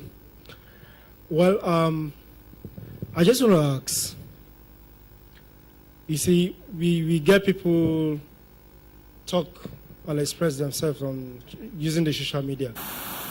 But the truth is this, you guys do much by communicating to whoever is in charge. Is there a way that people can actually speak their mind in a way that the communication is being taken, as in action is being taken, and not in respect to maybe coming after the person, but putting things like, for instance, being practical than theory. Thank you.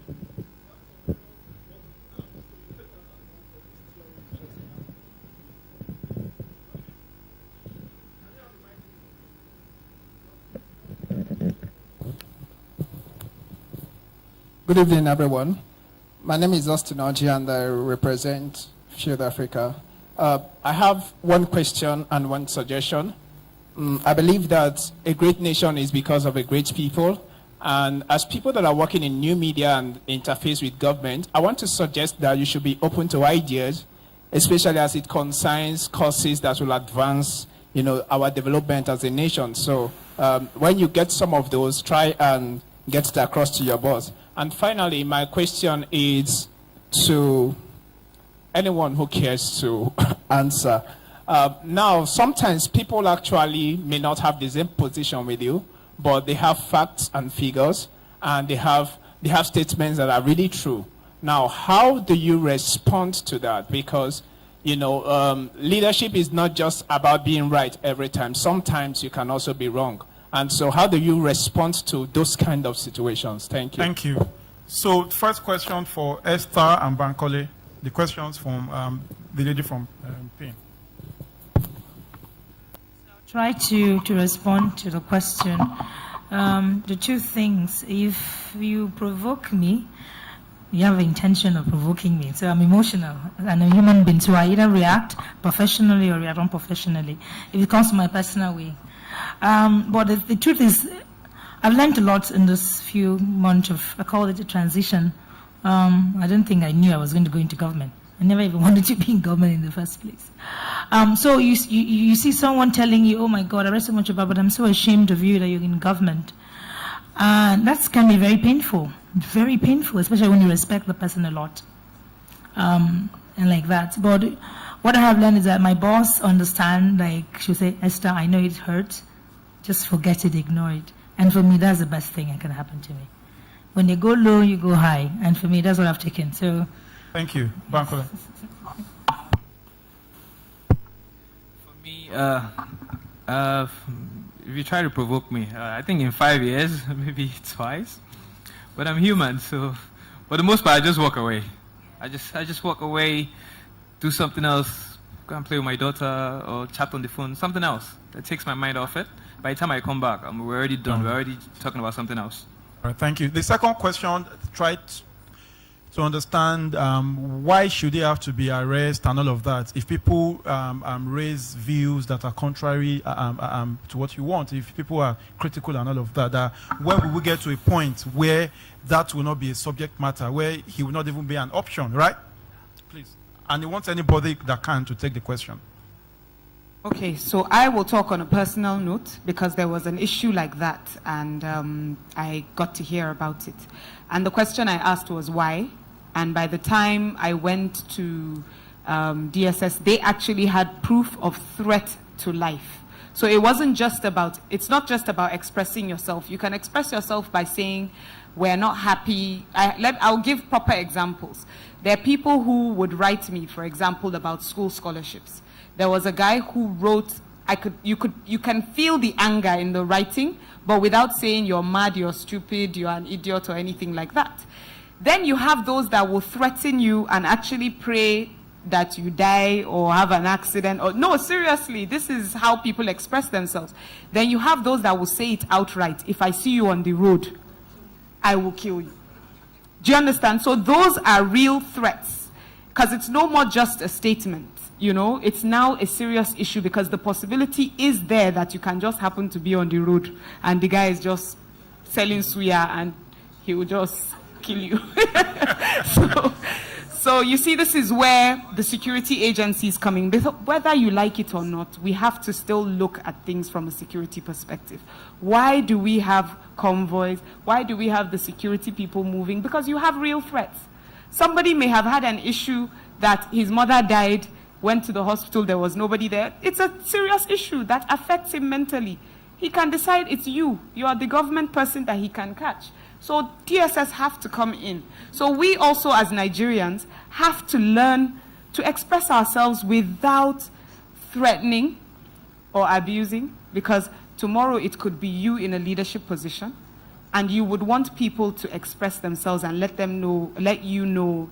I'll give a simple example. I got really upset with MTN a couple of weeks ago and I went off and I almost really wrote something really bad, and immediately they wrote me and I was very happy because I calmed down automatically and they called me and explained to me what happened with the situation. We try to do that, but it may not happen all the time. So let's say if we're lucky to get 7 out of 10 people that were able to calm down, those other 3 could be a threat.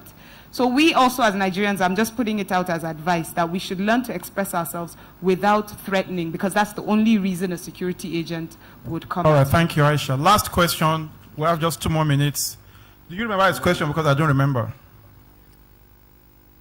Pardon? Yes. Okay. So somebody has all the facts and I think that speaks to the point that you raised. Someone has all the facts and figures and all of that.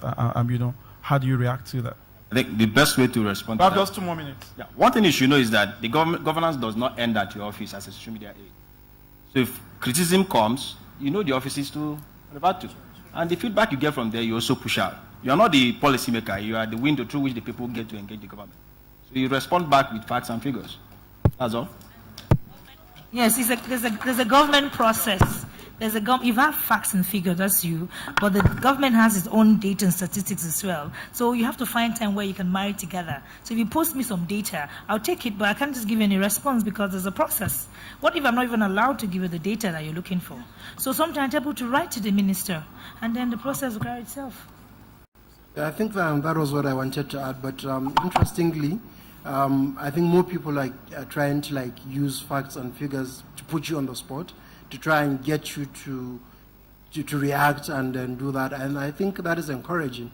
As someone that is in the government, I think these are the kind of things that I pay attention to more, and I will want people to do that more because it puts you on the spot. And you have to go back and try and get answers for them and try to respond.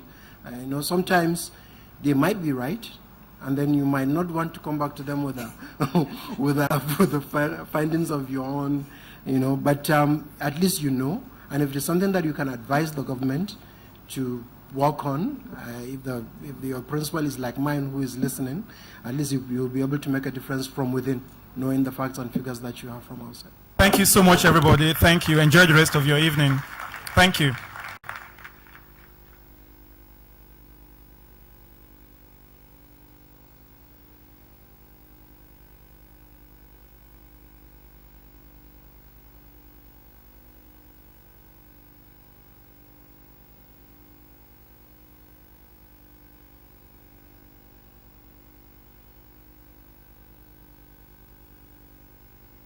All right, I think they did an absolutely fantastic job. Please, another round of applause for our final panelists.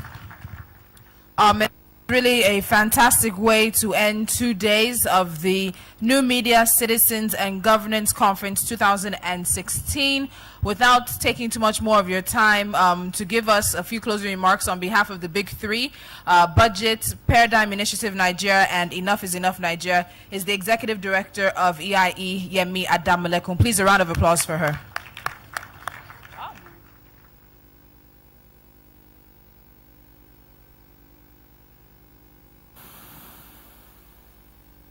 Sorry, I just wanted to get up so we don't waste too much more time. Just to say a very, very big thank you. This conference was an experiment of sorts. As you've heard, we did the first one 4 years ago now. And when Benga and Shewa and I started talking about it, it was everybody agreed that it was time to do another one. So a very big thank you for Benga and to Shewa for walking this journey with us, with EIE, if I put it that way. And to our sponsors, lots of interesting stories with our sponsors, but I'll just leave it to say we're very grateful to Facebook, Google, and Omidia for coming on board and for supporting us. For those who were here yesterday, you heard Titi and Ebele speak, so I think you have a clear understanding of why it is that they choose to sponsor the work that we do. Budget and EIE are both Omidia grantees, and I think Omidia was one of the first organizations that believed in EIE, and they actually funded us in 2011 when we started the RSVP campaign, and at that time we were not a registered organization. So very big thank you for Media that continues to support the work that we do. And also to our other conference partners, Kaduna State Government, Dell, Ministry of Mines and Steel Development, Y Niger, Olori Supergirl, Premium Times, Scoop NG, Sahara Reporters, Black House Media, This Day, Channels TV, Leadership, and Vanguard. Thank you very much. And also a big thank, I'm doing my thanks, so it's closing remarks plus big thank yous. A big thank you to our speakers. I think probably about 90% of our speakers are people who came because of relationships. So either Sheon reached out to them, Minga reached out to them, or I reached out to them, or organizations reached out to them. So a very big thank you for the relationships over the years and for honoring our invitation to join us for 2 days of what we think has been interesting conversation. conversation. Now, because of that, the limits of our panels can be limited, and we recognize that. So as you go away, if there are people or organizations you think will be interesting, people to engage, to add to this conversation, please do not hesitate. Send us an email. Tell us, oh, this person is doing this or that organization is doing that, and we'll be glad to engage with them. At the end of it, new media is a tool. New media alone, I mean, if nobody's on Twitter, Twitter is useless. So at the end of the day, you need people. And that's why for us this year, citizens were a key part of this conversation. Citizens, individuals drive change. So whatever change we want to see in whatever platform, in whatever way, individuals have to run it. We use new media as a tool. And at the heart of it, the development that we all want. Somebody asked earlier today that what do we agree on? We all agree that Nigeria could be better. Everybody I know, bar none, agrees that Nigeria could be better. And based on that, because we agree on that, we do have a role to play in ensuring that comes to be, if I'll put it that way. So in your space, in whatever way, let's do what we can. New media as a tool, engaging government, demanding accountability from government as we can to ensure that we get the Nigeria. Lastly, I wanted to say something. Yeah, we had feedback forms, but I think we forgot them. You'll get an email with the feedback. Please provide feedback, what worked, what you didn't like, what you think could have been done better, what you think. I mean, we have 2 years to plan. Now we've decided to make it a biannual event. So we have 2 years to plan, a lot of time to make sure we get the things done properly. So feel free to let us know. We will have cocktails shortly, so a few minutes while they set up, but just take the time to meet people you didn't get a chance to ask your questions on stage that might still be around. Quite a few people have gone, but quite a few people are still around. Yeah? So anything else? Sheung Benga, did I miss anything? No, yes, no, we're good. Hallelujah. Thank you very much, guys, and have a good evening. What we dey use for Naija to talk plenty things wey dey happen for election without fear, mago or wudu. Whether na area boys matter or na police or na even INEC people. Now, make I show you how we dey use am. The first thing be say, you go pull Revoda for your phone, whether na BlackBerry, Android or iOS. Revoda dey kampe. Open am, put where you dey stay, your name and your phone number. No fear at all. Nobody know who you be. If na video or photo, just touch am. Record all the things wey dey happen. Put the place where you dey, the matter, the election, then put the picture or video. You fit even talk your own mind about wetin happen. No allow anybody use your vote do wayo. Use your Revoda. E never finish for this thing to work well, make you tell everybody wey you know about Revoda, because na im be the power wey you get. If you want Revoda, go revoda.org.